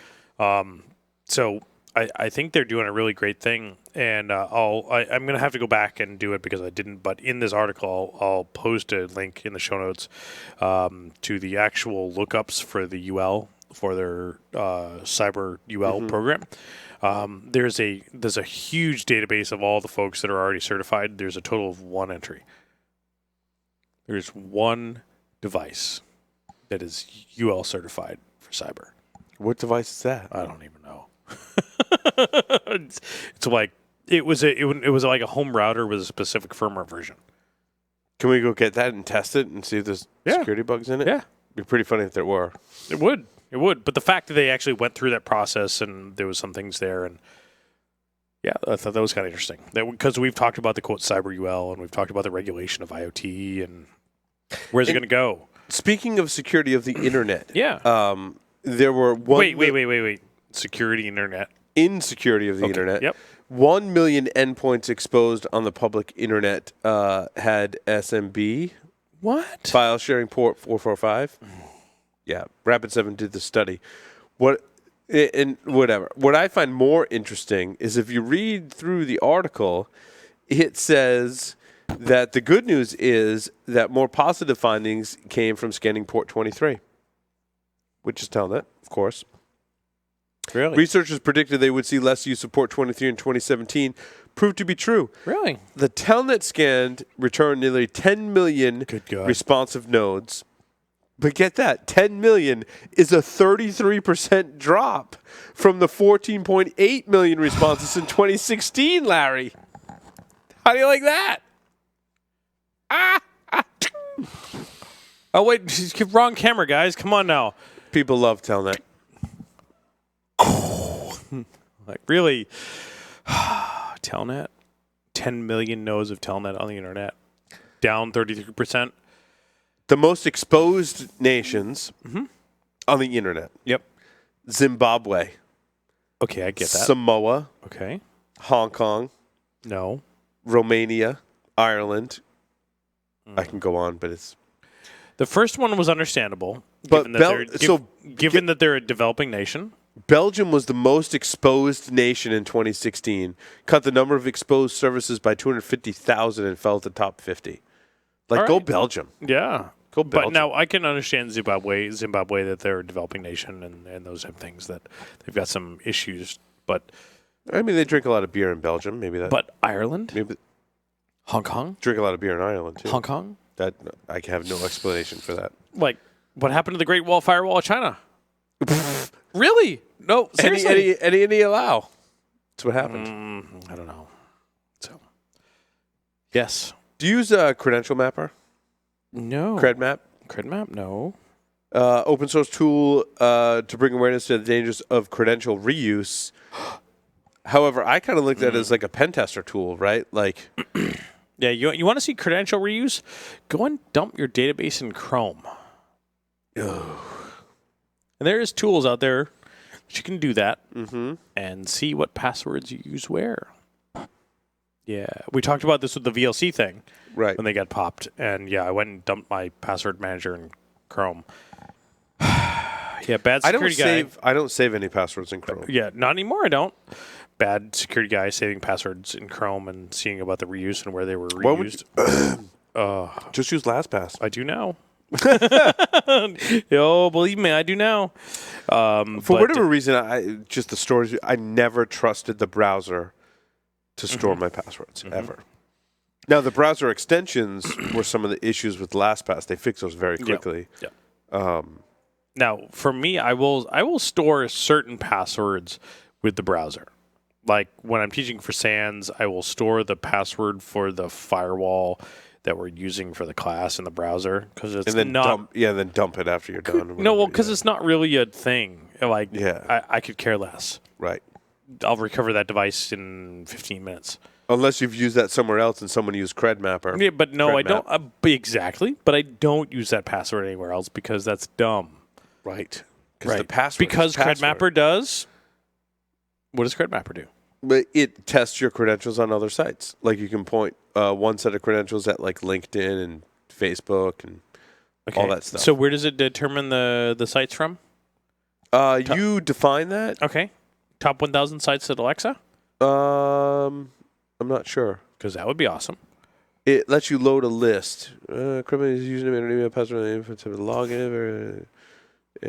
So you could create a list of top 1,000 sites at Alexa. You could, yes, absolutely. Absolutely. $1 million. Open source project written in Python. Mm-hmm. Yep. Yeah. Can I talk about a political story? Yeah. Yeah. So my story number 2 was from Bloomberg, which is an unusual security source, and about politics. In that, whatever reason, we're killing the bandwidth, so my story's not coming up. But there were 39 individual states that reported cyber intrusions during their election cycle, and that election devices had been compromised. This is bad, to the point that during the election, while this was going on and when it was reported that President Obama, because it was during the election and President Obama was still president, picked up the cyber red phone and called Russia and said WTF, because it was all attributed to Russian state-based actors. 39 states attempting to influence or to hack voter data. Now, my understanding was they were not able to, quote, hack the vote, much like MTV wanted you to do many years ago, but they did have access to voter databases, including Social Security numbers. So potentially one of the largest breaches of data for identity theft in history. I'm stuck on the cyber red phone. Yeah, well, so you remember the red phone? Yeah. Like during the whole nuclear crisis, there was the red phone on the president's desk. Dude, what are you doing? Yeah, there's, quote, the cyber red phone now, that it's all virtual. And it's like text messages. Yeah. So, like, he texted Putin, it was like WTF? Yeah. And it was like over the cyber red phone. It was a thing that they're doing voice over IP, and Putin responded with the emoticon with the crying. My understanding was, in fact, it actually didn't work, and they didn't receive a response for several weeks. Seriously. Oh, here's the article. Finally. No, it's the emoticon where he's sticking out his tongue.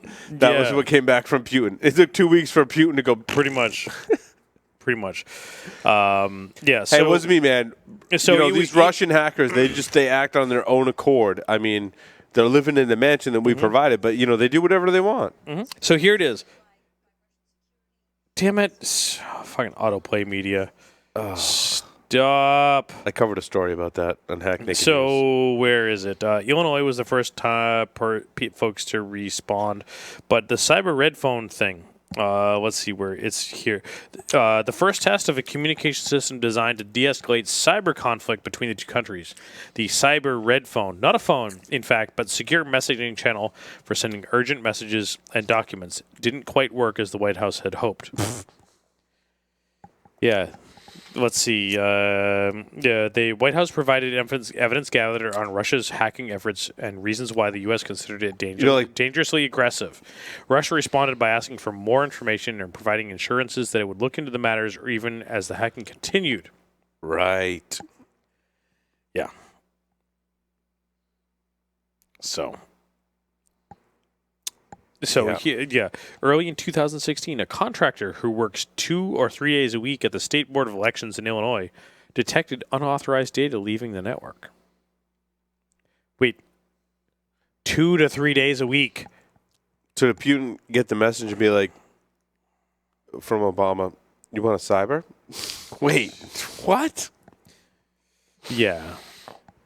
Now, cyber had a different meaning back in the day. Now, the thing that I think is very interesting that I saw some of the discussion about some of this stuff is that, if someone were to attempt to hack the election, the system in the U.S. is so decentralized. Fucking stop. Close. This, sorry, more autoplay stuff. I apparently clicked refresh. But the voting system in the U.S. is so decentralized and so disparate that the attackers, in order to affect a vote, would have had to have known so many systems and so many disparate voting systems that it's ridiculous.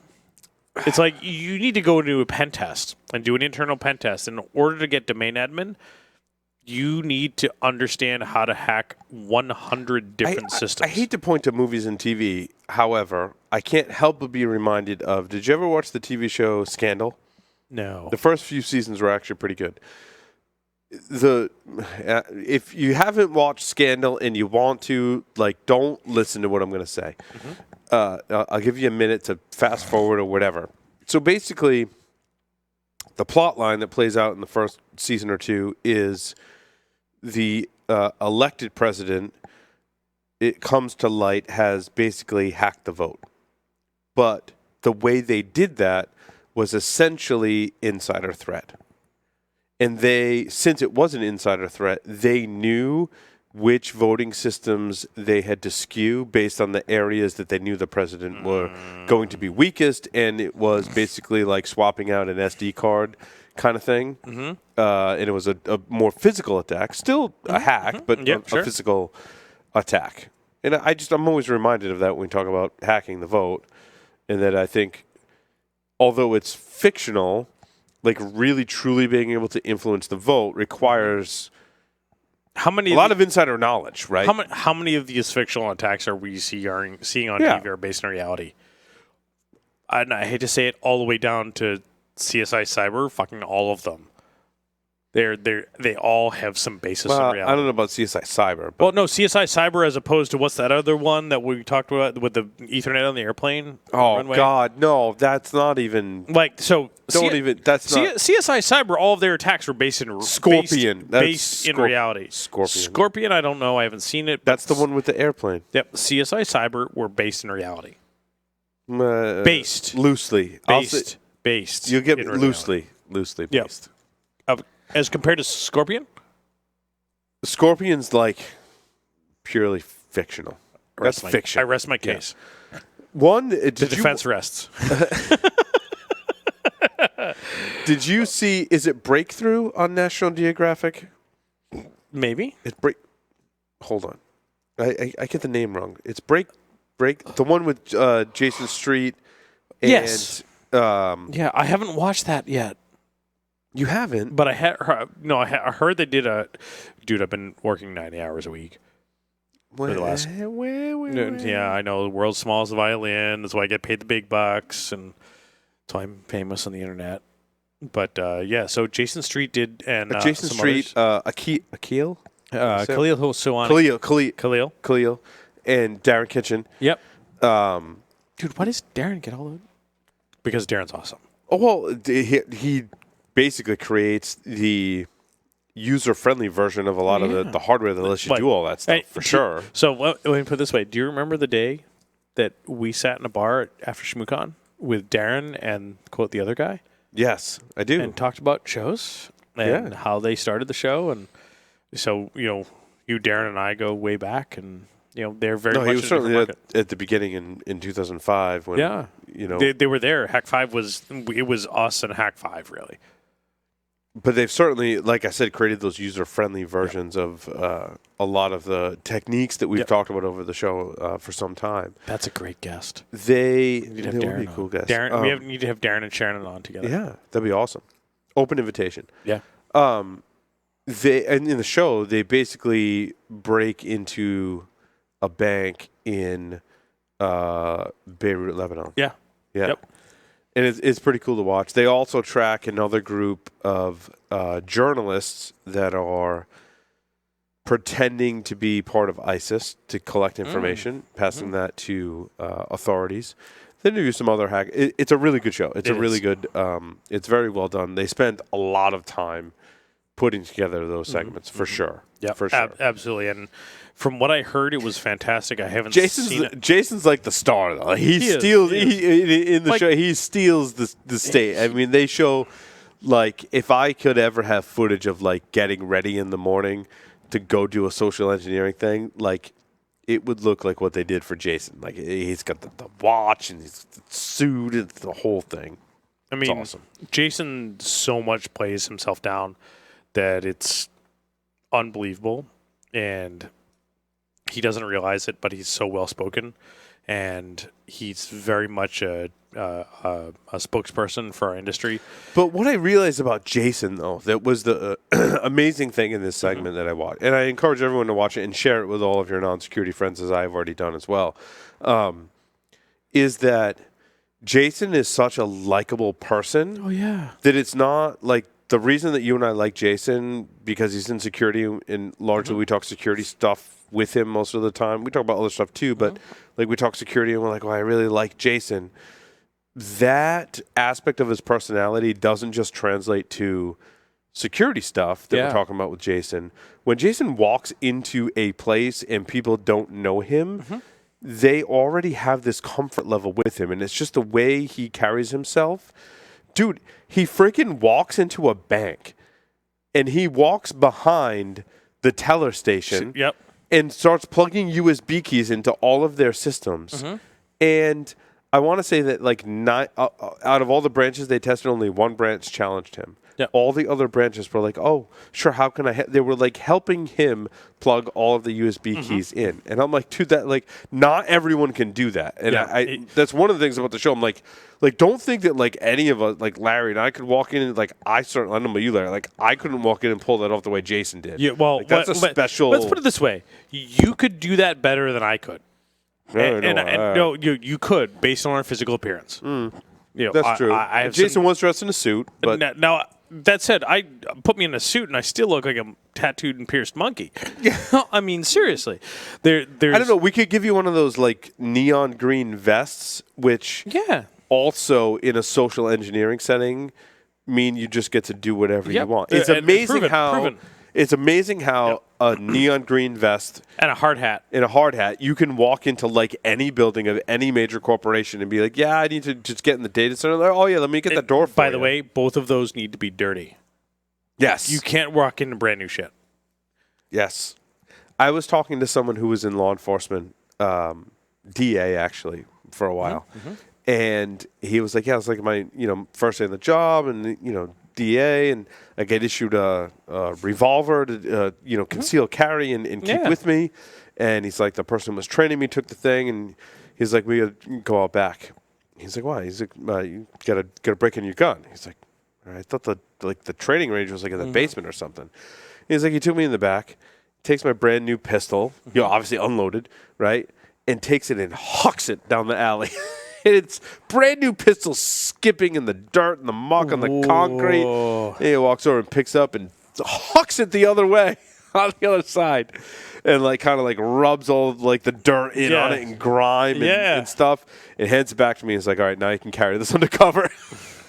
He's like, because no one's gonna. He's like, you're gonna die your first day on the job if anyone sees a brand new shiny pistol. Yeah, exactly. Yeah, and it's the same thing about your gear that you're using for social engineering. Like, it can't look shiny. Yeah, it's got to look as it's been used. My yellow vest has been bungee corded to the back of my truck for like a year. Yeah, perfect. Seriously, perfect. Take your hard hat and do this. Throw it down the alleyway. Throw it down your driveway. I let the kids play with my hard hat. Yeah, and I put stickers all over it. Like, so it's funny. One of the stickers on my hard hat is from the. It's not a hack naked sticker. No, it's not. I'll give you away. So the radio station from Alaska, in the coverage area where Bruce used to work. Oh, nice. Yeah.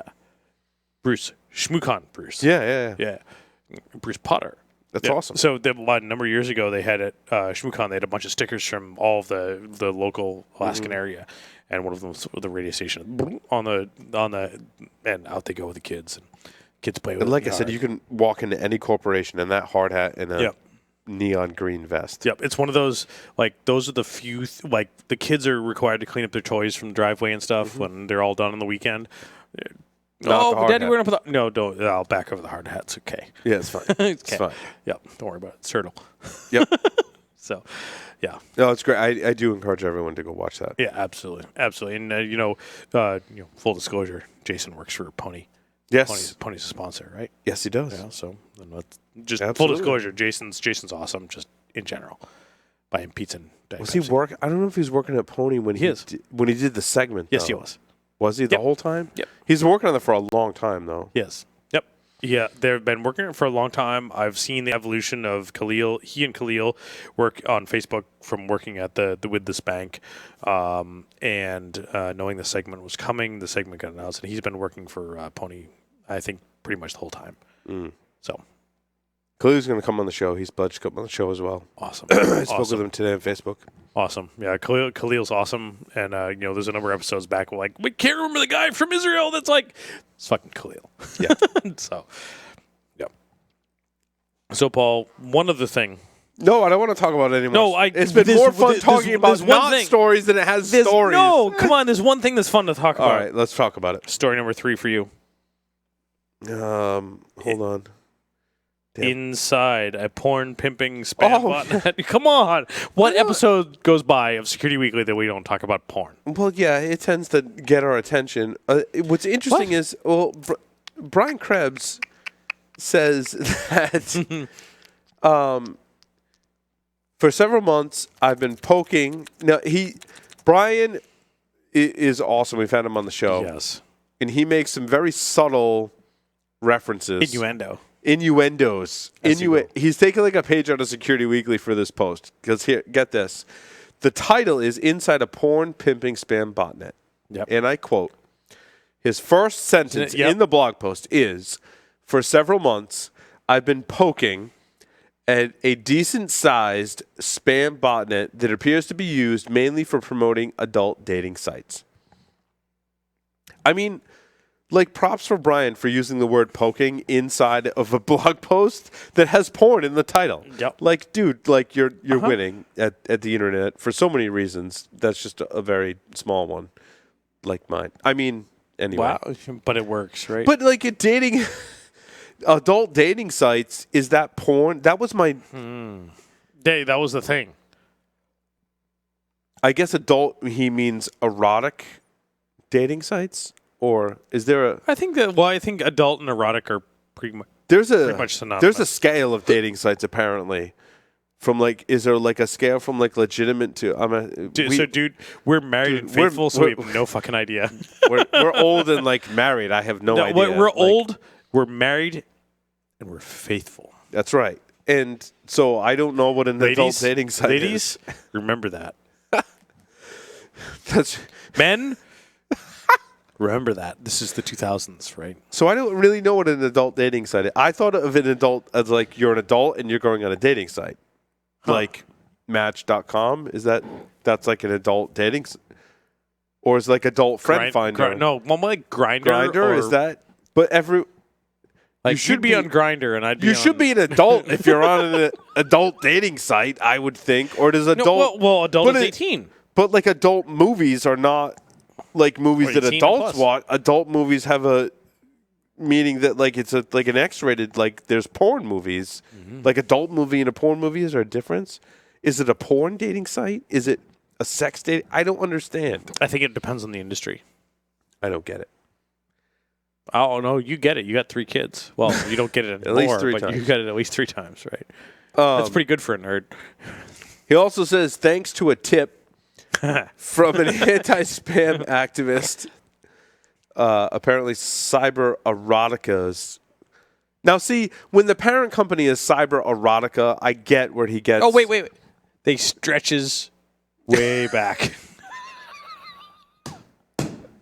The jokes, they just write themselves. Brian, all new respect, brother. Oh, my God. Oh, boy. We're actually speaking with Brian about a thing. A thing that we got going. That's Follow the Honey. Follow the Honey is one of his subtitles. Brian, what is going on? What is going on? Brian, I think he needs to come back on the show. He does. No pun intended. Yep. Production crew was just talking to you. I didn't hear what they said. No, I didn't. I don't think I want to know. Anyway, next story. Oh, my God. Working backwards. Do we have anything else? They said they used Nmap, which, by the way, 7.5.0. Yeah. Because I went to, and we're going to have her on the show. She is part of this project, Security Wizards. Uh-huh.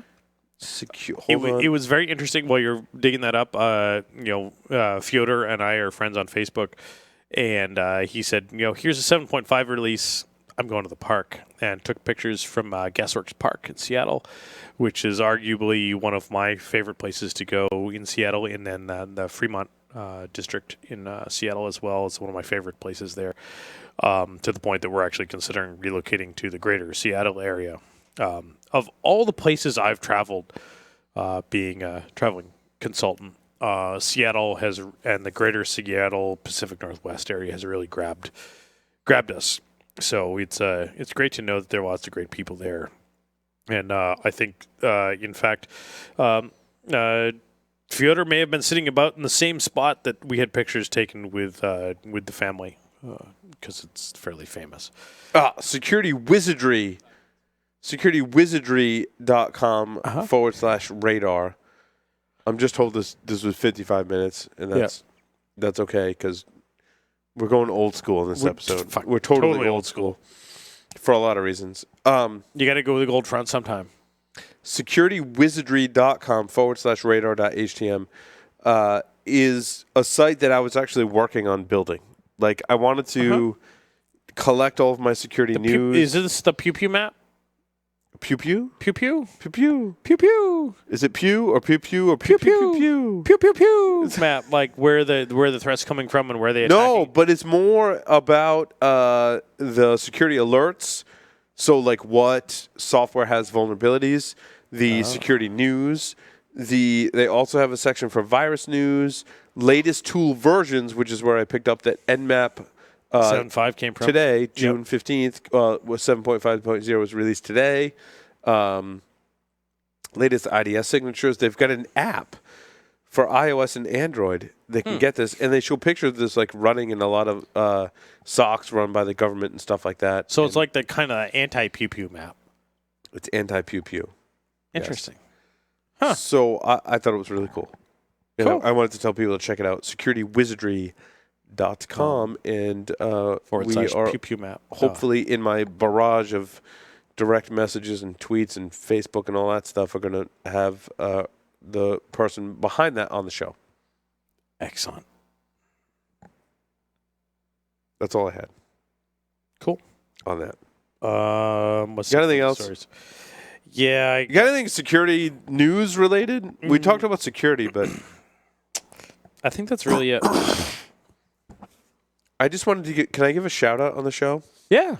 Dude, it's our fucking show. We can do whatever the hell we want. This is true. You're asking me. On my desk, I don't know if you guys have, you can grab that on my desk. It's a black box that says Norn Audio on it. I like black box testing. In my bag, there's the actual headphone cable, but so this dude, Trevor. Yep. So you've been totally getting into the hi-fi audio and mobile audio stuff. And my advice, I don't know, in my bag in the front pocket, there's a little thing with my headphones in it. You can get the cable. So I don't recommend you get into high-end audio because it's like buying a boat. It's like taking a hole in the water and throwing money in it. It's really expensive. I don't recommend you get into. Yes, that's it right there. So that said, I also don't recommend that you get into knife making because it's also like a hole in the water you throw money into. Yeah. It's expensive. Then so I have new gear showing up all the time for knife making, and but like if you're gonna get into it, like go all out. And one of my friends, if you're gonna do it right. My friend Walt recommended this site, and he encouraged me to say, "Hey, dude, when you place an order, like reach out to the guy and ask what the status is, and ask how he's doing, and kind of like have a conversation." And this is like a very different. Shopping. It's a personal experience. It's a personal experience. And when you're buying like a really expensive cable like this, like having that personal experience is kind of cool. Please don't tell me you went down the monster cable route. No. This is like, no.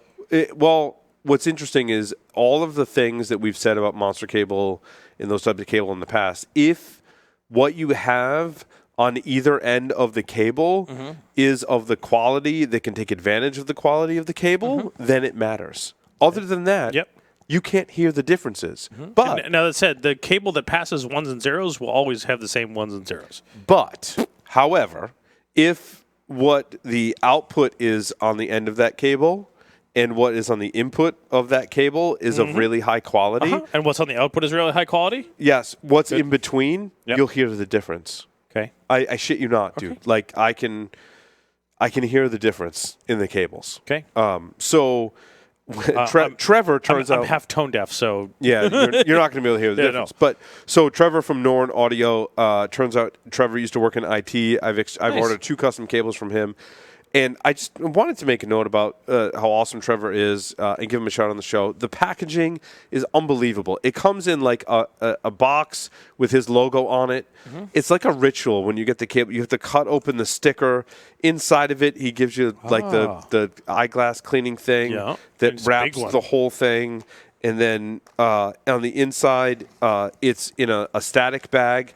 And on the inside of the static bag, inside the box, he gives you like a special, like he makes you feel special for your purchase. And not only is Trevor awesome, it takes a while to make your cable, but it's they're all custom made, right? They're all handmade, but it's just gorgeous. And when you get it, you're really appreciative of the quality.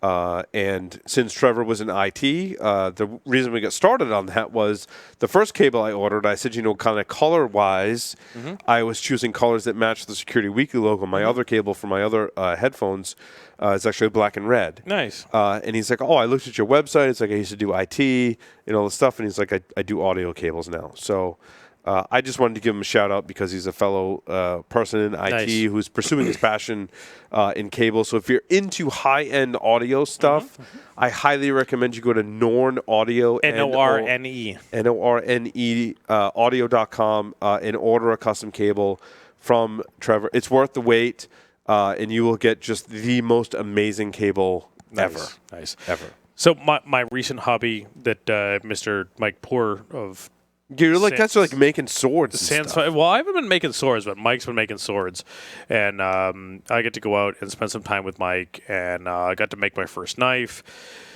and I've since made a second one, and I'm working on a rehab project for a World War II machete.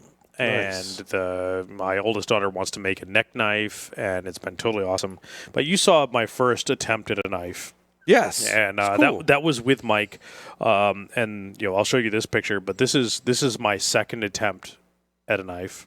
Nice. And for me, the knife, the knife is not particularly fantastic in that it was a blank of Damascus steel, but for me, the handle was absolutely the brilliance of it. It was some wood that came out of a 110-year-old barn that was being torn down, and it was oak, so it's 110-year-plus old oak. And I mean, the board is this wide, so it's probably 130-year-old oak that I got to trim down and use for the scales for the handle and sand down, and it has some family history. And so for me, that's my first knife that I ever did on my own, and it's beautiful. And the next one that I'm working on is a rehab project from. It was a World War II surplus machete that my grandfather owned, and had been well used, and had plastic and not plastic handles. What's the precursor to plastic? What was that? That was Bakelite. It had Bakelite handles on it. Yeah. So Bakelite is an all-natural product, but not petroleum-based. So it's the precursor to plastic. It had Bakelite handles on it that were misaligned and had tape wrapped around it. And we use this machete all the time during the summer for clearing woods and stuff. And I'm in the process of rehabbing that and making that, quote, new. And my new sander just showed up today. You gonna put wooden handles on it? Yeah, I'm gonna put some decent wooden handles on it that actually line up and are comfortable to use. And but you can tell the quality of the build between the Damascus blank that I had versus the stuff that came out of World War II. That was basically yeah, they were just stamping it out. And so the hardness of this blade, I don't even have to heat it. I put it on the sander and get it hot with the sander from sanding it, and I can straighten it. So it's not terribly hard. That said, I'm in the process of building a forge to be able to reharden that type of stuff. This is interesting. So this is one of the things that my boss many years ago said to me in IT. he said, you need to have a hobby. I'm like, dude, I've got a hobby. It's computers. He's like, no. You need to have a hobby that's not technology related. And his thing was that he would rebind books. And he said every tool in his workshop was no newer than 70 years old. Like, the technology that I'm using outside of the fact that I can do sanding faster and grinding faster is hundreds of years old. Yeah. It's fire and it's application of a coarser material to a finer material. Absolutely. And it's amazing. And with that, I will conclude. We'll call this security news, but not really. It's security old school. It's security old school. That concludes security old school or non-security old school. Paul Security Weekly is in the can. Larry, take us out. Over and out.